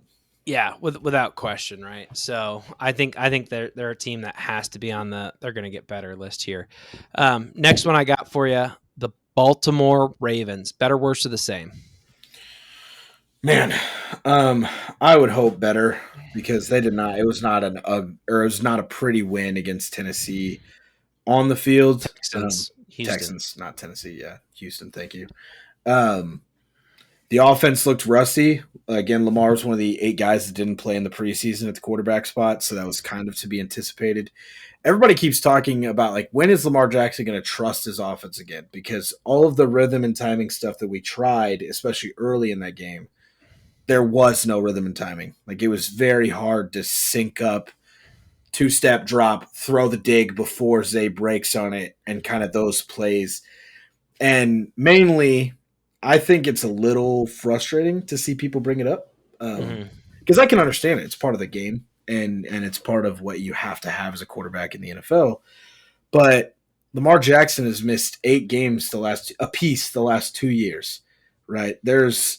We have not had an offensive line. It is very hard for a quarterback to sit here and trust rhythm and timing throws when he doesn't know if he's going to get his 4-step drop without somebody being in his face. Like, Will Anderson had a really good game. Morgan Moses looked awful, and it does not help that Ronnie Stanley and Tyler Linderbaum have missed half the week in practice. So there's a chance that Baltimore walks into their week 2 game with their star left tackle out, their young and upcoming star center out, and their right tackle playing like garbage. And Kevin Zeitler being the wholly stable corner piece at right guard. And then left guard, we didn't know who it was going to be. There was a preseason battle for that position. So it's obvious they're not set on what it is there, right? So you have injury, not sure who our guy is, injury, solid as a rock, can't play. This is the third right tackle that we've signed towards the end of his career that is just – Andre Villanueva was god-awful when he got to us last year. Morgan Moses hasn't been as bad by any stretch, but is entering that territory, which I really did not want to have that conversation. So Baltimore's got to play better. The defense looked good, but banged up as ever can be going into a hungry Joe Burrow in Cincinnati. I think it's going to be a rough week for Baltimore, but hopefully they play better. But the question is, can they stay healthy? Can they stay healthy? Yeah. Every year, like I just like it breaks my heart. You're like, it's a new year. I wonder what Baltimore running back's going to get hurt. You're just like, you sit here and you just wait on it. Like it's just every year. Yeah, the JK injury crushed me pretty hard because I want him to succeed. Like, do I want to have to pay that guy $8 to $10 million a year? No, I really don't want to. And if he would have played, how can you? Like, even before, if he had a great year this year, right? Say he rips 1,200 yards, he's top 5 in the league in rushing. Like, that contract is still difficult to sign for Baltimore because he's missed a year and a half already up to this point, right? And he wasn't healthy when we drafted him. Yeah. Now he's out for, again, another it's 2 seasons back-to-back with he has literally played less than 10 snaps in the last 2 years now. So you can't pay him at this point, so my heart breaks for him because I wanted him to be good. I remember watching him at Ohio State and Bryce obviously talking about him all the time. And I was like, yes, this is perfect. And I've just been robbed of it every year. My hope is that Gus Edwards can finally make me look like a genius because I keep calling him the most underrated back in the league. And if he could turn it on, and he might not be the most underrated. I think I do have a bit of bias there. I do think that Gus Edwards is extremely underrated and does not get talked about enough. And I'm hoping that this year can. I thought last year was going to be the year, but they decided to both tear their ACLs on the same day. So that We'll was see. that day. I think last year was rough, but hopefully Baltimore plays better. But it's the injuries. The injuries are the question right now. Alrighty, next team I got for you is the Las Vegas Raiders. They squeak out a win against the Denver Broncos. Yeah. Better, worse, or the same? I'm thinking the same. I mean, like the same or the worse. Like if they're on one side or the other, it's not going to be by much, right? They might be a Right. bit better than they were. They might be a bit worse. They're probably going to be around the same spot. I think, Jimmy's going to be Jimmy Garoppolo. Josh McDaniels is probably going to run the ball really effectively with Josh Jacobs again. But, defensively, they've still got to get it figured out. Did Chandler Jones play week 1 or? No, he didn't. They're still going through whatever's happening. I haven't ever. I keep trying to keep up on it, and I haven't ever figured out what happened. Well, all I know is from what I remember is text messages to the GM and everything. Like he was trying to get into the gym for an off-season workout, and the doors are locked. No one's there. He can't get it. He called Josh and he called the GM. Neither of them answered their phone. So that's when the whole thing started. He's like, I'm trying to get work in the off-season, in the preseason, and I'm having to go to my local Planet Fitness, my local gym to get a workout in because our multi-billion-dollar team can't open the fucking weight room during the preseason, which I can understand the frustration. I'll tell you that I've got a spicy 4th-round pick with Vegas's name on it if they want to send Chandler Jones up to Baltimore.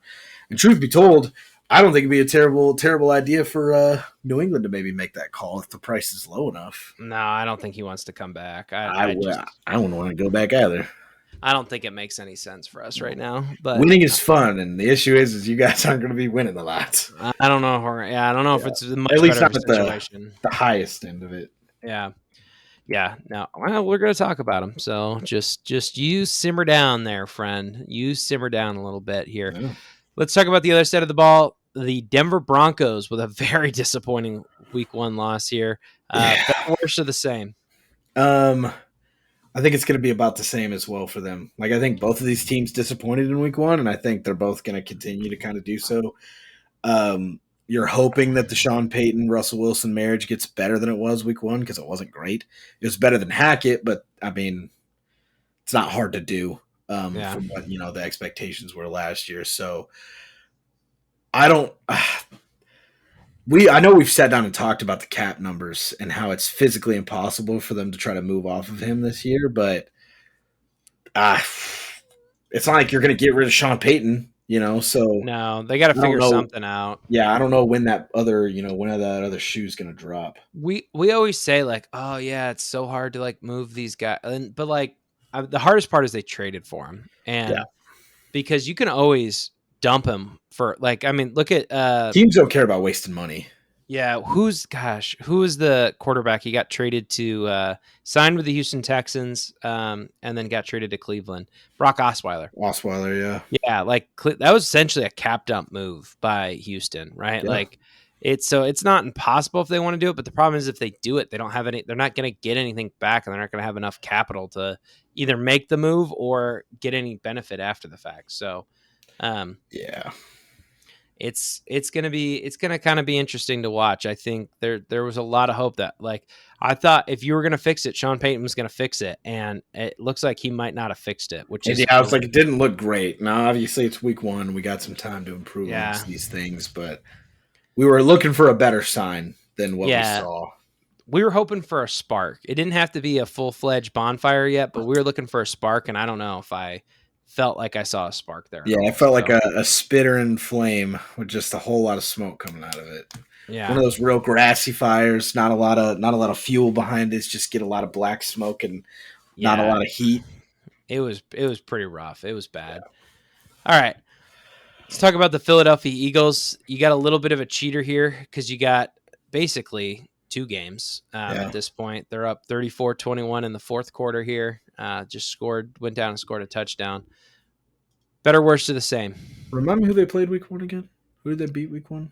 The Patriots. Okay, yeah. Barely. I didn't mean to. Yeah, no, I you're genuinely fine. forgot. I was not trying to take the shot there. I mean, I think they probably play around the same, maybe a little bit better. Like I think they so. played a little rusty against New England. They didn't look great, like but they look good, yes, but it's not hard to look good with how much talent they have. Tonight feels like a more indicative representation of what Philly's going to be. So yeah, I would say the same, maybe a little bit better. If you're going off week 1, better. If you're going off Thursday Night Football that's happening currently, I'd say around the same. Here's the thing I'm going to say. I'm in 6 fantasy football leagues. I'm sure you're just in a bunch too. I know we're in at least we're in like 4 together. Yeah, which is just wild. I took DeAndre Swift in 3 leagues this year. Wow. Hitching the wagon. Because I think he's going to be good. And tonight he's playing out of his mind. Calvin Ridley's that guy for me where I'm like, I'm hitching it. I'm riding this to the end. I took Calvin Ridley in as many leagues as possible, but like the problem is like half the leagues you drafted 1 pick before me, so I couldn't get any of the people I wanted. But yeah, like DeAndre Swift in that offense, I was like, man, they traded nothing away to get DeAndre Swift and let Miles Sanders walk. And I'm like, DeAndre Swift's has way better upside. He just has never been more talent. He just hasn't been like, I don't know if it was coaching. I don't know what it was, but man, does he look good in Philadelphia. Like I was just week 1, a little disappointing. I was like, maybe I'm nervous. No, I'm not nervous anymore. I think he's going to be a stud in Philly. New England Patriots, barely lost to Philadelphia, had an opportunity to win the game. Weren't able to punch it in at the game at the end. Better, worse, or the same? I'm thinking around the same. Like, I don't think that's a bad week 1 game for New England. Like, obviously, it may not have been pretty here and there, but like a 1-score game to the defending NFC champions and how talented that roster is, especially at the skill positions and how kind of void of talent you guys are at the skill positions. Like, being in that 1-score game, man, I think that shows. Do you think Bill still has it defensively, or is it just an off game for the Philly offense? I think they played that. They played Philly really, really well. And here's the thing, like, no, I don't think New England's competing for a Super Bowl. Mm-hmm. Realistically, I know I didn't predict them to get a wild card spot. They very well could be a wild card team. Like that defense is going to be tough. Like Judon looked great. No surprise there. Bentley's the middle linebacker we have. Dude is all over the field. That's another Patriots guy right there, Juwan Bentley. Yeah, like Bill is scheming it up. Like I think I want to give you a little stat here. So offensive leaders, obviously after 1 week, Mac Jones is 4th right now in the NFL in passing yards. Only 1 week, he threw for 316 yards. Think about last year. I didn't think he could like eclipse 250. You guys won a game at 3 pass attempts last year. 2 years ago. But 2 years ago. Yeah, 2 years ago. Last year was the Matt Patricia year. So I think with Bill O'Brien in this, like more time with this offense, I really think you could see something. And a lot of the players that I was looking to like take steps forward took those steps forwards. Like Kendrick Bourne. I mean, he had a great game. You're going to need receivers to step. I've been meaning to ask you how you feel about all the reports that are coming out about Juju and the knee and the lack of targets and everything. Like, I don't know. I didn't love the signing. We talked about it. Like, I mean, honestly, it was weird because I didn't love the Juju signing. And now I look at, I'm like, man, that Zeke signing looked pretty good. Like Zeke had some plays where I was like, man, like he's going to be fumble once. Yeah, he did fumble. Did he recover though? It was a rainy game, so like it was a fumble, and I think Philly got it back off that fumble. But it was a sloppy game. Like it was raining, and Mac Jones for 316 yards. Like it was that kind of game. Yeah. So I think this offense, though I don't love a lot of the pieces, I think running the ball, I think they couldn't run the ball against Philly, obviously, right? Mac Jones threw for 316 yards. I think if you let them run the ball and get play action involved, I think it's going to be a very interesting team. I think it's about as good of a sign as you could get without getting a win. I mean, Philly took away what you're good at, made you one dimension. I mean, that's the game plan, right? Hey, we play New England Patriots this week. Make Mac Jones throw the football. And Mac Jones went out there and he threw the football and he threw it well. So And I think that's about all you can ask for. and everybody's dunking on Mac Jones because he had an opportunity to win the game. Dude, if Kevin what is it? Kevin or Butte, the kid out of LSU this year. Keyshawn Butte or Keyshawn, I something like that. said Is it Kevin. I knew. Keyshawn? Yeah, I think it is. I think it's something with a K. I can't remember his name.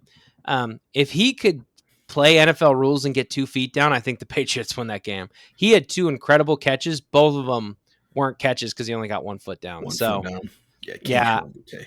Kayshawn. Yeah, I think if he starts to figure it out, like he looked like a real weapon. Like I always believed in Kendrick Bourne, right? He was the guy out of San Francisco. Everyone's like, oh, he's good, he's good, and he was good for the first year we signed him, and then Bad last year. we don't even have to talk. I'm gonna delete last year's offense out of my mind. I don't even. I don't blame you. I mean, I back. forgot about it already. I was talking about that 2 years ago, like it was last year. But he fell apart. Hunter Henry looked like a weapon again. Hunter Henry the first year looked good. Last year looked terrible. This year he's looking again like you're like, oh, that's why we signed that guy. So I'm hopeful. That's all I'm going to say. I'm hopeful. Okay. I was like, where's Johnny Smith at now? I had to go look. He's in Atlanta. I forgot where he landed at. Because I remember you guys let him go. We traded him. Or did we cut him? I don't know. Either way. He's not in New England. Los Angeles Rams. Better, worse, or the same? They got a win in Seattle, didn't they? They did. They did. They look good. Man. I'm going to say they're going to take I'm going to say take a step back. I think it all hinges on how quickly Cooper Kupp can get back to the field and how healthy he is. Because if he's out for 8 weeks, I mean, what is – but if he's back by week 4, obviously we may have a different conversation.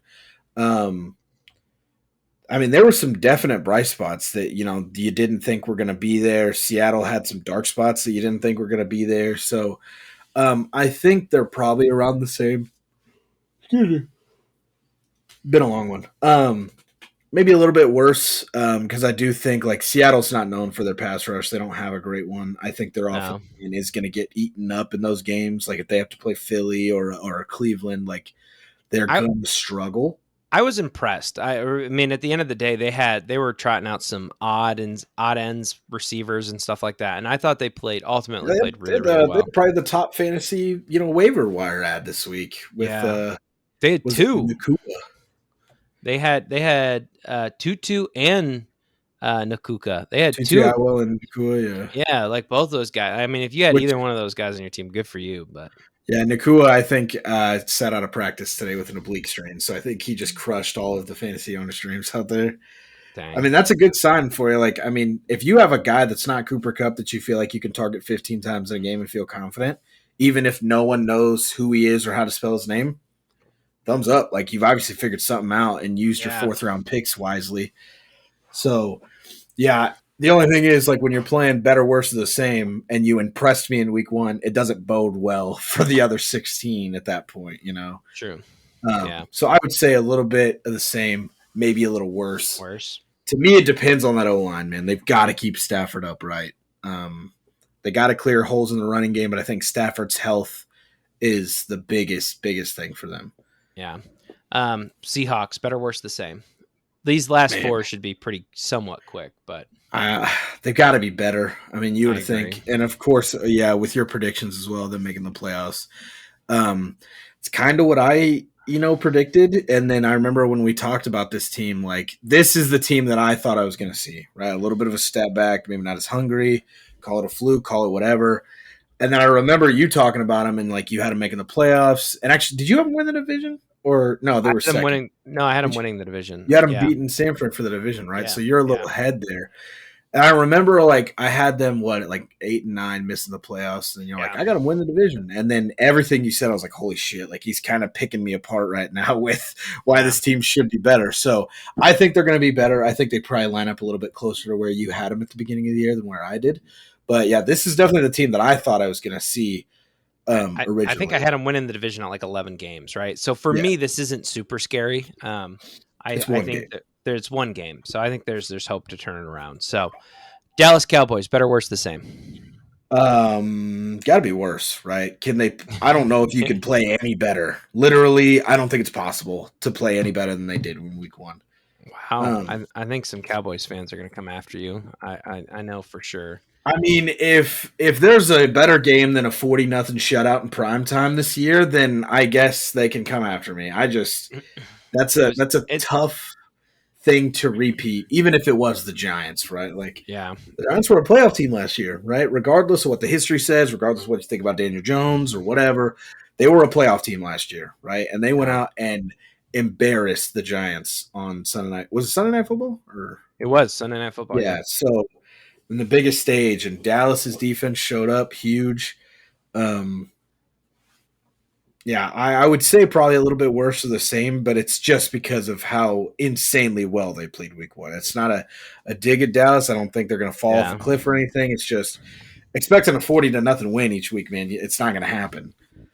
All right. Let's jump into the New York Football Giants. Better, worse, the same. I flip the script here, right? Got to be better, man. There's no way you're losing There's that nothing. bad, right? Yeah, there's nothing they can't. Like that. This is such an easy conversation. It's they got to play better. Like Yeah. there's just no way. I That's the peak. it's physically, I think the only way that they could ever play worse is if they played San Francisco this week. You know, if that was the Yeah. game on the schedule, well, maybe they play worse. But Now my brain's like, man, who do they who do play? they play? Yeah, we got to go Oh, find out. the Cardinals. So they'll be fine. That'd be good. Yeah, Another easy one here: the Buffalo Bills. got to play better. I mean, I agree. talent wise, I mean, yeah, I think Josh Allen is. We're finally starting to see the draft comps come true. You remember, like the year one, year two, we're like, man, everybody was fucking so wrong about this guy. And now we're 4 or 5 years into it, and we're like, yes, we were wrong because of the heights he's reached, but the glaring issues that were there that everybody was worried about are alive and well and Yeah. at the forefront of what is going to kill this Buffalo team if he can't get the turnovers under control, man. Like, and the 3 picks is bad. You got to clean that up. The fumbles to me are that's the easy stuff, man. Hold on to the football. You're going to misread a coverage every once in a while. The ball's going to bounce off Gabe Davis's hands 20 feet in the air and land in the safety's hands. Picks are going to happen. You cannot drop the football in this game. Ball security has to be number one. It's a combination of sloppy play. Like it's just sloppy. Like the interceptions and the fumbles are all just so like he is so hot and cold and He's turning into Brett Favre real quick. yeah, and like old Brett Favre, not like Yeah. peak Brett Favre where the highs are high still, but like the lows are real like dangerously low, right? Like Dangerously low, you yeah. want to like kind of find a balance there. He reminds me a lot of Jameis Winston, where it's not quite that extreme yet, but it's very, very close to that level of like one play you're like, wow, what a throw, and then the next play you're like, oh, what was that read? What a Why'd you make throw. that throw? Well, Right? yeah. So yeah, so I think we've got to see some kind of stabilization out of him. Of like maybe the highs aren't as high, but the lows can't be that low. You know what I Yeah. mean? If we can kind of find a middle ground, and because I think it's showing that Dayball not only lifted him but kept him under control, right? Didn't allow him to make mistakes, didn't ask too much of him all the time, and I think that's ultimately what we're kind of seeing rear its head now. Yeah, and we're seeing it around the NFL a lot. Like these teams that have good offensive coordinators leave for other jobs, and you realize that, man, this defensive head coach is great and all, and we're having a lot of success, but our offense is now struggling because we just let our young OC go because he got another head coaching job or, whatever the case may be. Yeah. Obviously, like Kellen Moore didn't get a head coaching job, but like things of that nature, right? Like we may start seeing them punished. Like I think the Lions are going to be one of those teams this offseason. They're going to be punished by it. When Ben Johnson goes to get that head coach job, like I don't know what this Lions offense is going to look like at that point, Yeah. So no idea why I left the Dolphins and Chargers off this list. I don't know. I mean, they both got to play worse, I think. I don't know. Weird that I did that, but semantics. You brought that up. You said Kellen Moore, and then it clicked in my head. I was like, man, why didn't I put that in here at all? But I don't know. Way it goes sometimes here. But that's going to wrap up Better, Worse, the Same. Again, this is just a week one reaction. I wanted to kind of test the water, see how it felt. Probably won't be doing this every week. It's a good way to cover a lot of teams, get to talk about some stuff. You know what I mean? yeah, talk Overall about teams that we feelings. don't talk about. Yeah, Yeah, talk about some different teams. So probably won't see this every week, but it's just fun. I think it's it's a good way to kind of get to talk about some different stuff here. So now we're going to jump into everyone's favorite segment, the longest standing segment on the show, I believe. No, definitely. Besides headlines, which Yeah. everyone talks about headlines, so who cares? Pump the brakes. It's back here. I've written some spicy ones this week, so Yeah, I was reading them. We got some stuff to talk about here, so this is going to be, this is the meat and potatoes of the show here. So, first one I got for you: Jordan Love or Brock Purdy will be in top 5 of the MVP voting at the end of the season. oh, when I first read that, I read Jordan Love and Brock Purdy, and I was like, well, that's an easy no because there's no effing way that both of them get in there. I might have changed it. I might have changed One of that them, because it's one pretty of hard. them, I do think I'm not going to pump the brakes. Honestly, like Wow. I think if Purdy is healthy, if watching what we saw week 1, Purdy plays 17 games. And the numbers that he's going to put up, and again, you could sit here and debunk it, and you can look at it like, oh, this, that, Kyle Shanahan, weapons, this, that, defense, whatever. At the end of the day, the MVP is about numbers. That's what we're going to look at, right? The storylines obviously matter in these things. They do have some big primetime games that they're going to have. I think they play Kansas City and Jacksonville in the regular season, and Philly. So, like, they're going to be put through the ringer a bit, and we're going to see if he can come out on the other side high. But, like, to be honest with you, and don't take this as a quarterback comparison. Think of this more as like a scheme and why Pittsburgh looked so bad against San Fran week 1. Because they did the same thing that they did with Tom Brady every game. My parents are huge Steelers fans, and obviously being a division team, they're one of the teams that I watch all the time. I cannot tell you how many times I wanted to pull my hair out watching Mike Tomlin play against Tom Brady and thinking, oh, we'll just sit zone coverage the whole game. We're just going to play zone. And you were like, man, Shane Vereen just caught his 13th 9-yard dump route in this game and being like, we're going to stick in zone. And that's exactly it. Brock Purdy sat there and diced him up all day long. It's almost like you stick a great offensive line in front of a quarterback and just say, hey, man, don't make mistakes, right? We're looking at Brady like, hey, man, don't make mistakes. We're going to go win this football game. And that's what they did. Like, yeah, that's what they're good at too. yeah, So. and that's always been a problem that I've had with Mike Tomlin in Pittsburgh is that he's very steadfast and like, this is the game plan. This is what we're going to do. This is the game plan. We're like, all right, coach, we're down 24-7 at halftime. What's the game plan? We're like, the game plan's the same thing that led us to a 24-7 deficit. We're not going to change it. I'm like, that's not good coaching, but okay, get shredded by Tom Brady for the 14th time in a row. Thumbs up. Thank God you've never had a losing season, Mike Tomlin. So the reason I put these two quarterbacks in here specifically was because I think the fan bases of these teams, after watching week 1, both think these guys are top 10 quarterback. And to be honest with you, I don't know if these guys have the talent of a top 15 quarterback, realistically. Yeah. I think Jordan Love wasn't asked to do much, and it showed, right? He was able to get a lot out of it. I think for me, this answered more questions about Matt LaFleur as a head coach than it did about Jordan Love. Because I think Matt LaFleur showed that, hey, I'm a good coach, right? Like I think if a team like fires a head coach and Matt LaFleur gets fired and they pick him up and they've got a young quarterback, I'd feel really good about that at this point because of this fact. But Jordan Love wasn't asked to do much, and honestly, neither was Brock Purdy, right? We talked about it earlier. They ran the rock on Pittsburgh pretty well, so. I'm very curious when that element gets taken away for both of these teams. What does that look like? Because Aaron Jones was just a beast for Jordan Love at the same time, right? Yeah. So yeah. We're back into this conversation of Jimmy Garoppolo-esque, right? Like both these guys have really good defenses. Green Bay's got a top 10 defense. San Francisco's got a top 5 defense for sure. Both these guys have really great running backs, and they take a lot of the pressure off of them, right? Like when you just have that, it makes life easy. So, And I'm not saying it's impossible that these guys sneak in. I just don't know how sustainable it is because I just don't think their talent's there. And I think we're seeing it a bit in Minnesota, like you said. Like, right, we're not asking these quarterbacks to do a lot. We're running the ball a lot. Minnesota was able to do that. They had Dalvin Cook and Alexander Madison are able to lean on the run game. No Dalvin Cook. Alexander Madison's here. We're 0-2. So it might be a factor there as well. Even obviously, different stages of their careers, different levels of quarterback. Kirk, obviously a top 15 talent wise guy, but no run game to rely on. All of a sudden, the Vikings are 0-2 this year. So Yeah. Comes at you quick here. Next one I it got. does. The Broncos will be a bottom 10 team this season. I I was like, let me pull up try to see top bottom 10. Huh? Bottom Bottom 10. 10. Yeah, bottom 10. So they'll I'm have a not top gonna 10 pick. I'm not gonna pump the brakes here. I think it'll be close. I don't think they're a slam dunk bottom 10 team.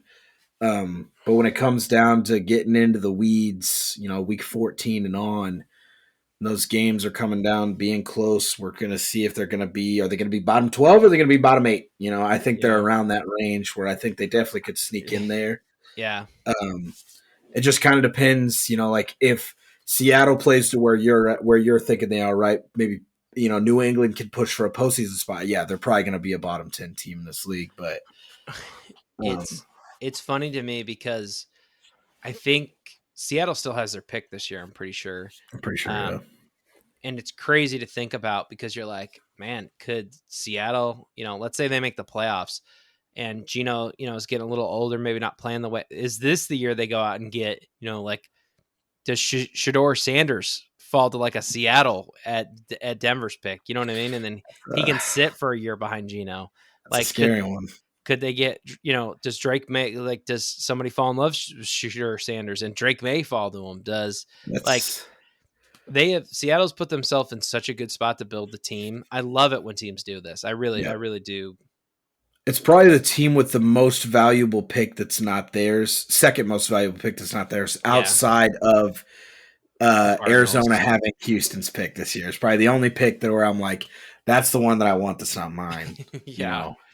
That's a whole nother. I mean, we can open that basket. That's a whole, like, what do you do? Like, if you have like pick 2 and 3, do you take a quarterback and then just turn around and take you know Marvin Harrison Jr.? Like, they could I they could I get don't think that's crazy in my opinion. they Like might get the best quarterback and then the best non-quarterback in this draft class. Like, it's that's insanity. 100% possible. And I think and I'm not I think Houston's going to kick themselves a bit because you're talking about a team that needs a receiver. Talk about a quarterback who has a little bit of experience with Marvin Harrison Jr. Like, I mean, that would Well, have worked so well. but you sit here and yeah, that's true. That is crazy to And think then they about. sold it for Will Anderson. Well, and the crazy thing is you could almost say the same thing about Houston this last year. They got a top 2 quarterback and probably the best non-quarterback position. True. But the difference is CJ Stroud probably would have been the 4th, 5th, maybe the 6th quarterback in next year's draft class. And I know this is like early, Yeah. very early on, right? Like, I'm going to acknowledge that maybe not. Maybe CJ Stroud might end up being the 4th or 3rd guy in this next year's draft class. But I promise you, no matter what CJ Stroud would have done this college football season, he would have been behind Caleb Williams. He would have been behind Drake May. Yeah. Like, if either one of those guys could come out last year, they probably would have been the first pick. Like, both of those guys, I think. Yeah.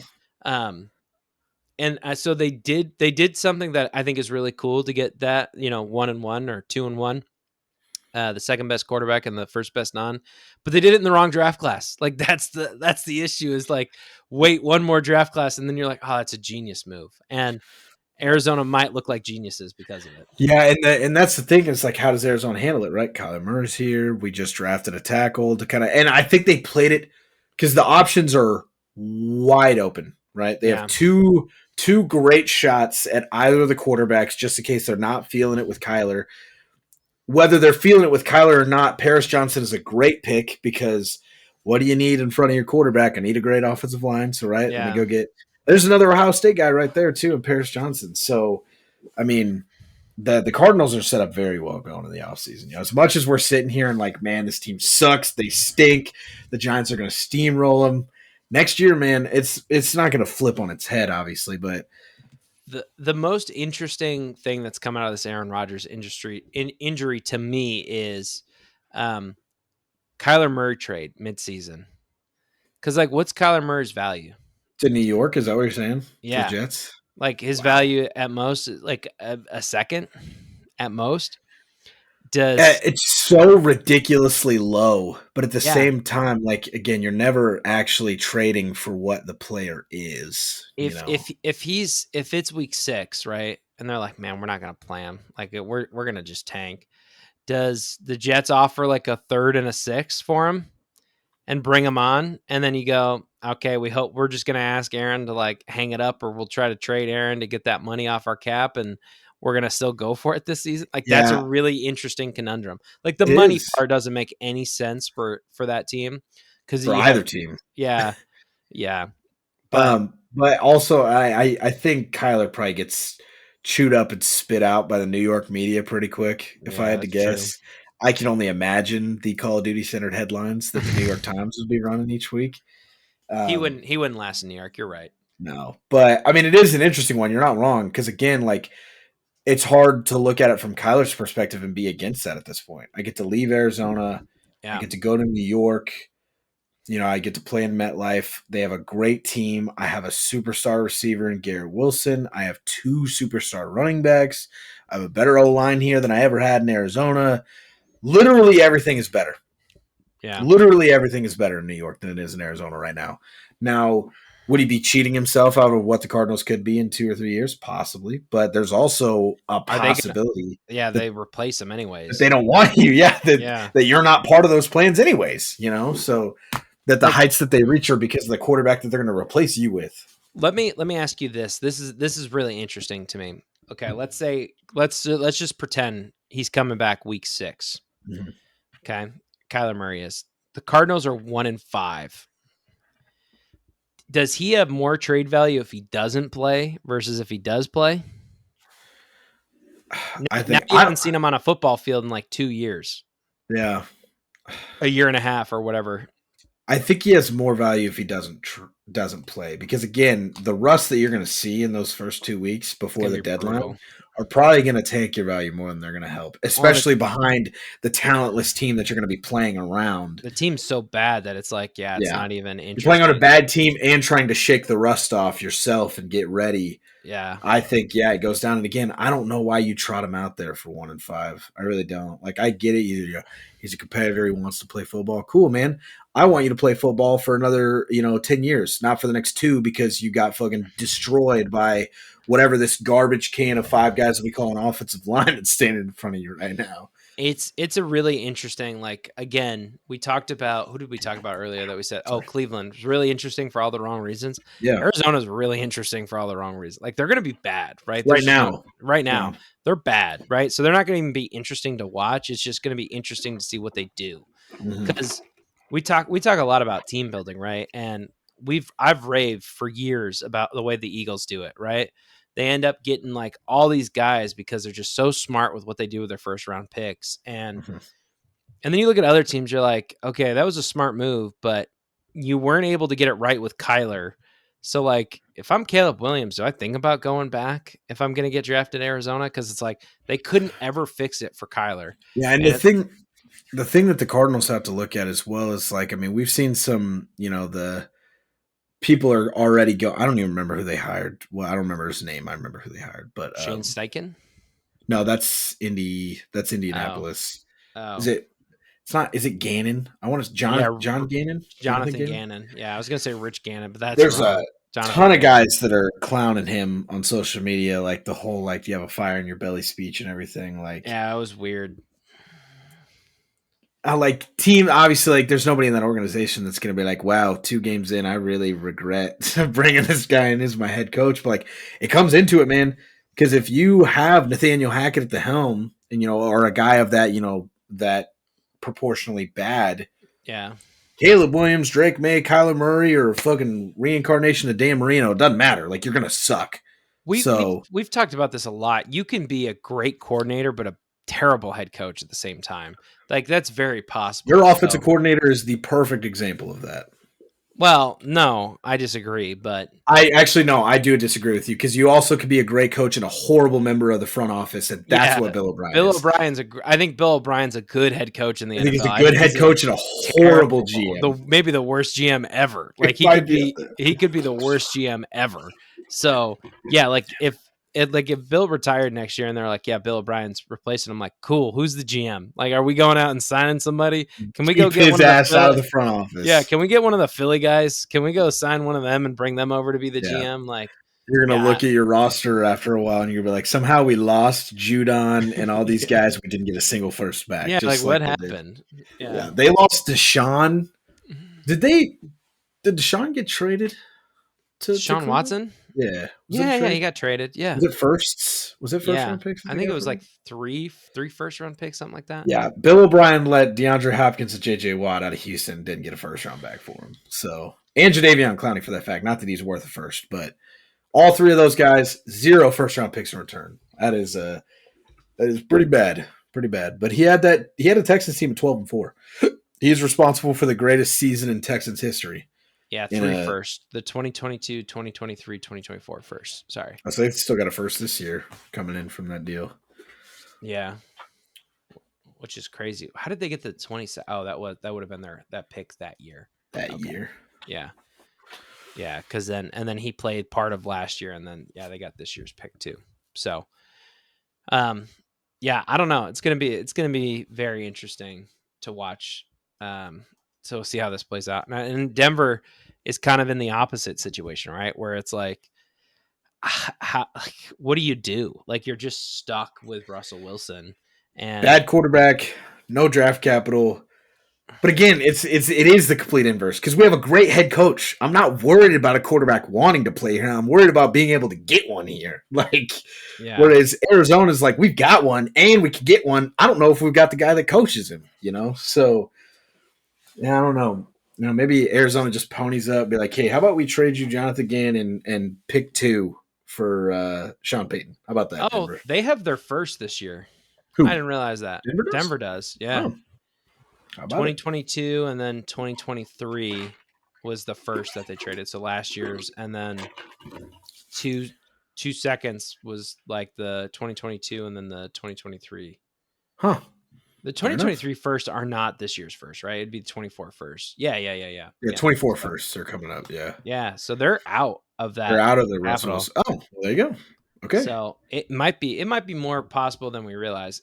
I mean, how awkward is that you go out, like, they draft Shedeur Sanders. Like, how awkward is that for Russell Wilson to be either his backup or the bridge guy? Like, that's weird. I agree. It is super weird. And I don't know if that's a guy that I would want to keep. There's some guys that are like, yes, you are a bridge level quarterback, but I don't know if your personality is worth me bridging. And, True. I'd rather just cut you loose, go get Jacoby Brissett for a year and have him be my fucking bridge guy. Well, the hardest part too is if you cut him, it's like you can't rebuild that team. It puts you in such a bad spot, like horrible spot cap wise. We always talk about like Super Bowl windows or teams that have rookie quarterbacks that play great that you pay everybody else around. Their window then goes from that to a quarterback on a rookie contract, and the extra money is just paying the dead cap for Russell Wilson. Yeah, it's 2025 is the first year they could get out. So, 2026. Sorry. That's how long out it is. That's crazy. And in 2026, it'd be a $31.2 million dead cap hit. So, because you basically eat the 26 salary, and then 27, 28 is basically nothing. So, yeah, you're stuck with them at least this year, next year, and the year after. So it'll be interesting to see. All right, back to Pump the Brakes. That was an interesting tangent, but interesting and long. Interesting and long. That's how we do it. Okay.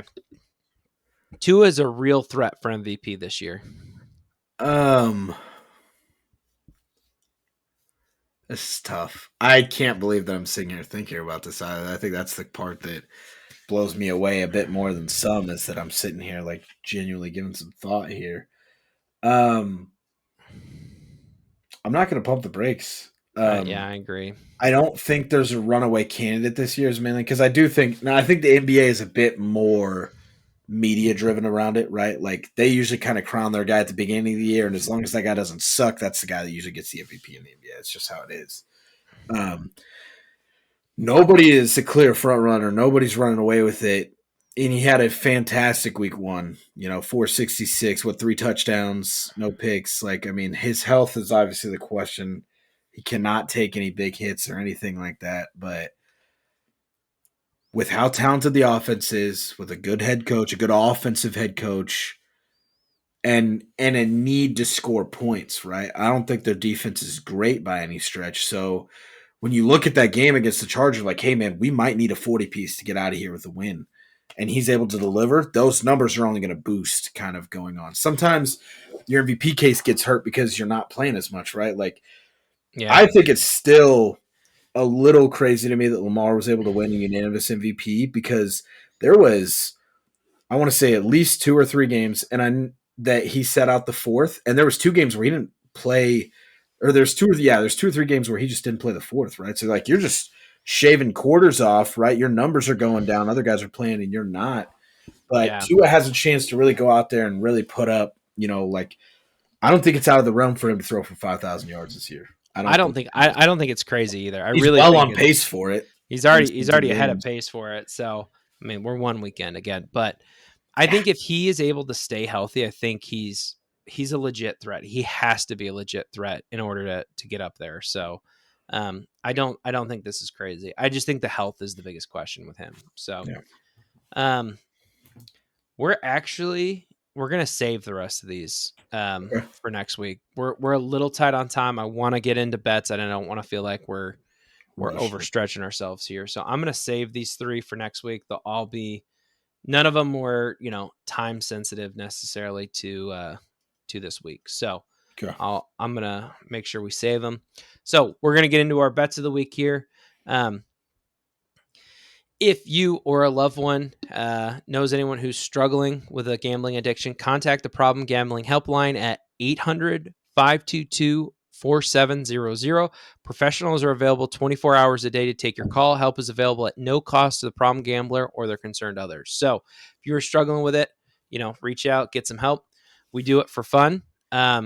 You and I, hot start to the season. Yeah, man. I think going down to 3 picks was really, really smart. I'll run through how I did last week. You can run through how you did, and then we'll give our picks for the week here. I'm going to have you run through all 3 of yours, all 3 of mine, mainly because I'm going to try to turn them into a TikTok. So,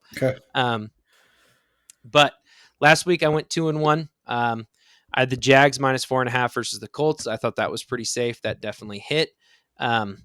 Broncos, took Broncos -3.5 versus the Raiders. Obviously did not hit. Raiders won that game. I had the Rams versus Seahawks under 46.5. That snuck in. That one was pretty close. Yeah, I think that one was like 3 points under. I kind of thought it was going to be lower scoring than a lot of people thought. So 2-1 for me. Not a bad week at all. How'd you do last week? I had San Fran -2.5 versus Pittsburgh. Obviously slapped that one with a 23-point win. Philly -4 versus New England. A lot more of a sweat than I thought it should have been, but they did cover that game. And then Baltimore and Houston under 43.5. A good 3-0 start to the season for me. So I am not going to complain at all about that. Definitely will take that. It's I'm funny. I'm gonna try to ruin it this week. So that's what I'm going for. Earlier, Owen sent me the book it with Trent, and he took the Vikings +6.5 tonight versus the Eagles. Did that cover actually? It covered by half a point. Wow. They won 28-34. So he texted me too. He says, biggest fade of the year, and it actually covered. So that's actually nuts. I mean, yeah, the 6.5 is a tough one to get. I mean, you got to get a full touchdown on the team, but I'll give it to them. They had that late score that covered that. We talk about this so much that like people are like, oh, 6.5, it's a touchdown. Like I'm like I will sit there and go, God, I hate if this line was 3 versus 3.5, I'd like it so much better. 100%. And people are always like why would you care that much? I'm like, it matters. Like it is such a big, like it's so stupid how close some of these games are. Like if people would sit down and understand that almost every team, like about half or so, like I think on league average is about half of every NFL game is a 1-score game. Yeah, if you took Minnesota +7, you lose. Yeah. Minnesota +6.5, you win. That is no. If you took Minnesota +6, you lose. You take them +6.5, they win. Yeah. You get where I'm at. But yeah. I understood what you're saying. But most of these games are 1-score games. Yeah, and any time that you're within half a point of either 7 or 3, you get a little shaky because obviously that's probably going to be your most likely outcome along the way. is, those field goal wins, the touchdown wins, things of that nature. So those are the risky lines that you kind of have to play with. But I felt like obviously a lot of the lines were razor thin last week, and I think we were just, you're able to Yeah. kind of take advantage of.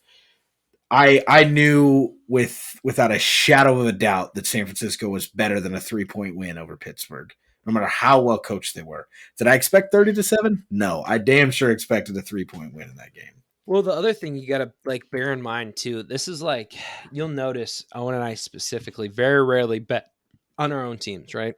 Yeah, we try not to. We try not to because you have to take emotion out of the bet, and it's hard when it's your team because you always believe there's always this like no matter what percentage of it Cavalier is, attitude, yeah. yeah, like there's just this slight belief in your head that your team is better than they actually are. Um, and I think week one, like the first couple weeks, you see a lot of it, right? Like, there was a lot of hype around Pittsburgh. Like Yeah. that's why that line was like in reality, like talent wise, that line's ridiculous, right? You sit here on paper, like what a crazy 2.5. What? but like when you have Colin Cowherd, like you have all these talking heads, like be like, oh, watch out, Pittsburgh could be a playoff team. Like you hear all this hype all year, and then all of a sudden, like the money starts flowing that way, and everyone's like, what is happening? And then, like I was buying it a little bit. I was like, man, Pittsburgh could be good this year. You got to capitalize on it. Yeah. And again, that was just one of the ones where there's nothing against Pittsburgh. I got nothing against them. I do think they're going to be good. I think I had them finishing at 7 or 8 wins this year. Yeah, San Francisco was just way too good to be close. yeah. Not close to them. There's not a positional group of skill that I think Pittsburgh is better. Like out of the skill positions, I don't think Pittsburgh's better. Like I think wide receiver, I'd take San Francisco. Running back, I'd take San Francisco. Corner, I'd probably lean San Francisco. Like safety, I think is like the first. Like if you take out the front seven, yeah, like I think safety is the only group that I would take Pittsburgh. So you take front seven out of it, and you're like, yeah, that ain't even really that close. And then you talk about front seven, and it's kind of a wash. You know what I mean? Cam Hayward's great, but like even if you overrate him and make Cam Hayward's like the number one front seven guy, the next 6 spots are 49ers guys. Well, you're forgetting TJ Watt. Oh yeah, TJ Watt. Duh. Yeah, so you'd have TJ Watt and Nick Bosa are kind of like however you want to argue that, like you're talking like 1A and like 1AA. Like it's not that. It's not even 1A 1B. Yeah, there's 2 different play styles there. I think I lean TJ Watt in that, but it's just because he could do more. If you want an edge rusher, I take Nick Bosa. Yeah, so like, but also TJ Watt had 22.5 sacks. So that's. Here we are. It's like we could sit here all day and like you get and then Cam Hayward versus Hardgrave, and you're like that kind of cancels out, and then it's like you got Trent Williams, but then Pittsburgh's always got a decent offense. Like you get to the linebackers, and it just it's and then it's still a tough argument, right? So like front seven, you can just say cancels out, but then you look at the positional groups, and it's all San Francisco from there. Me in the disc. Yeah, I can see my camera shaking. I've got to I'm a hand talker, but I talk a lot of times on the desk below the camera. So like the camera is shaking because my hands are moving, but they're not on camera. So I don't know how loud it is, but it's definitely like the 3rd time I smacked my knee on this desk so far. It's not bad, at least to me. That's We're going to get like 35 comments now. I'm sacrificing comfort to get rid of the squeaky chair. Okay, so... Yeah, I still have to fix the squeaky chair problem, but I mean I haven't heard it, so hopefully the fans don't hear it at all either. Yeah, so we haven't even given our picks yet, have we? No, we haven't. I don't know how we get distracted with whatever. Oh, we were talking about gambling advice. Pittsburgh, yeah. Okay, so jumping back into this, my 3 picks for the week are Falcons -1.5 versus Packers. I think we talked a little bit about the Jordan Love overhype here. I'm also a Falcons believer. But I think that's just it's basically a pick 'em at that point. Money line at 1.5. So I'll take the Falcons to eat that points. I just think they're slightly more explosive, and I also think Jordan Love had the benefit of playing against a bad secondary last week, and benefited from that. Where I think the Falcons were good just because they were able to run the ball. That's the strength of their defense. It's the secondary. So I think the one category the Falcons are good at is their secondary. So I think Jordan Love struggles a little bit more, comes back down to earth. So I think there's just too much hype around the Packers here. Bucks -2.5 versus the Bears. This is like such a weird moment, but I think it's going to be a close game. I really do. I think it's going to be like a field goal or touchdown type game. and this is, I can't believe I'm about to say this out loud, but I trust Baker Mayfield more in a one-score game than I do Justin Fields right now. And I'm not saying it's all Justin Fields' fault. I think it's the team around him. I think it's the coaching around him. Weapons-wise, it's pretty similar. I just think maybe the Bucs have a slightly better defense. Yeah, Tampa's defense has got to show up. I think that's the big thing, because Yeah. if this turns into a shootout, I might lean Bears, just because I think that they're going to be able to grind out a couple of the longer possessions and kind of get there. But yeah, if Tampa's defense comes to play, I do think you're right. I think it's going to be a real good one. I think this is a close one. And again, if this line is 3, I probably don't take this game. Like that's what we were talking about earlier. The 2.5 makes me go, I think I can stomach that for the Bucs here. Man, I hate picking teams on the road, but I picked 2 of them.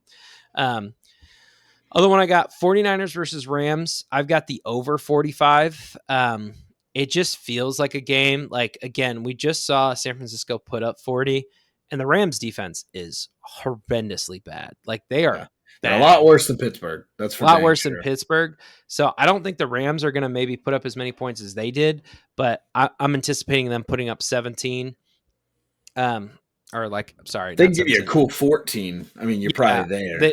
They put up a cool 14, and I think the 49ers are going to score 35. I think that, you know what I mean? They easily could score 40 this game. Like, that wouldn't be out of the realm there. So that's why I like the over at 45. I couldn't tell. Sometimes I think it's a bait pick whenever I see that, because it's like that line just felt too low. Feels like that line should be at 50. So 50, 51, yeah. And we typically see this. This is a trend. You'll see Vegas set lines too low, and then the overs hit early in the season, and then they overreact. And later in the season, you got to take unders. So I do like the over here. All right, so 3 picks for you this week. I've got the Chargers -3 versus Tennessee. Again, not a huge fan of the 3 line there, but I do think that this team, again, not as drastic as San Francisco and Pittsburgh as week 1, but again, I think the Chargers are clear-cut favorites here. I don't think this game should be close. I think it should be a touchdown, 6-point game. I think they should be able to cover -3 pretty well. If they don't, I'm going to drive to SoFi and fire Brandon Staley myself. I have riding with the Niners again. San Francisco, I have them -7 versus the Rams. Now, again, not a fan of where the points draw on that one at 7, but again, you just talked about it. Like, this team is just too damn good for a 7-point line, in my opinion, to a team that squeaked it out against Seattle. And again, we are talking about them earlier. Where are the Rams going to struggle? Good pass rushes. Guess what? San Francisco has? Probably the best or the second best pass rush in the game. True. You know, they're going to be getting after Stafford all day long. And if Nakua's out, no Cooper Kupp, no guy that you had 15 targets to out of nowhere last week, you're left with Tutu Atwell and God knows what else on your offensive side of the ball. So, yeah, it's gonna be again, rough. I'm not a fan of where the money's for. Like, if you can get a 6.5 and a 2.5 in here, go for it. Like, I like that a little bit more. Give yourself the half-point shave. But my last pick, I have Detroit and Seattle under 47.5. The thing that I think breaks this is if the Lions offense wakes up and kind of Ben Johnson can kick back to Jared Goff of last year, right, receiving 400-yard passing, and the offense really gets to cooking, which they might. They might against Seattle's defense. You know, that's really the only thing that I'm kind of worried here. But when I look at it, I don't think Detroit's offense is good enough to go out and do what you're thinking the Niners are going to do, right, where they just go out and they're able to get 30 to 35 of it by themselves. And I think their defense is going to be flying around against Seattle enough to kind of hold both of these teams to around the 20 mark. And I think 47.5 is a little too high. If this is like 44, 45, I'm not as confident about it, but 47 just feels a little high to me. So those are my 3 picks. Unofficially off the record, your lock of the week, if you can get it right now where it's at before the injury report post. Cincinnati -3 versus Baltimore. I hate to say it. It crushes my soul. And again, I'm not going to sit here and bet against my own team because it's just bad for business. You know, it's just not good to do, bias in or aside. Baltimore is currently down their 2 best members of their secondary. They're down their 2 of the 3 best offensive linemen. Mark Andrews still didn't practice as of Thursday, and J.K. Dobbins is out for the year. So They are banged up to all get out. Joe Burrow is coming off a week where he threw for 83 passing yards against another division rival. They are going to be hungry as all get out, and I think Cincinnati. Unfortunately, Joe Burrow gets another week of practice squad corners against Baltimore, and I think they're probably going to take advantage of it. So I'm not a fan of that one. I wouldn't touch the over under there because Yeah, who traditionally knows? AFC North under is a very, very safe bet. But the two times that it hasn't hit against Cincinnati in the last 2 years, it's because they scored 40 plus by themselves. So I would kind of stay away from that because they might run the score up. But Cincinnati -3, if you could still get it there with the injuries that Baltimore is going to be having, is probably a pretty solid bet. I don't have the stomach to make it an official pick for the week. So There we go. no. All right. Well, we're an hour 55 in. If you've made it this far, we greatly appreciate you. Go You're check the yourself best. into a mental hospital. All right. I don't know how Yeah. you made it here, but it's Yeah. If we definitely appreciate it. Feel free to, again, all of our social media was at the beginning there. yeah. If you enjoy it this much, feel free to pass it on to a friend who you think might like it this much. But you got anything else you want to say to these people? Yeah, like we said, Red Zone Talk on Instagram. We're getting the TikTok going. You can still get to me on Twitter, right? Fan questions, any segments you want to hear. Let us know what you thought about the new game. Better, worse, or the same this week as well, right? Maybe we need to beef up, pump the brakes, right? Let us know. We're all for the constructive criticism and otherwise. So that's going to do it for episode 5. We'll see you guys next week for episode 6. Until then, stay safe, stay healthy. We'll see you then.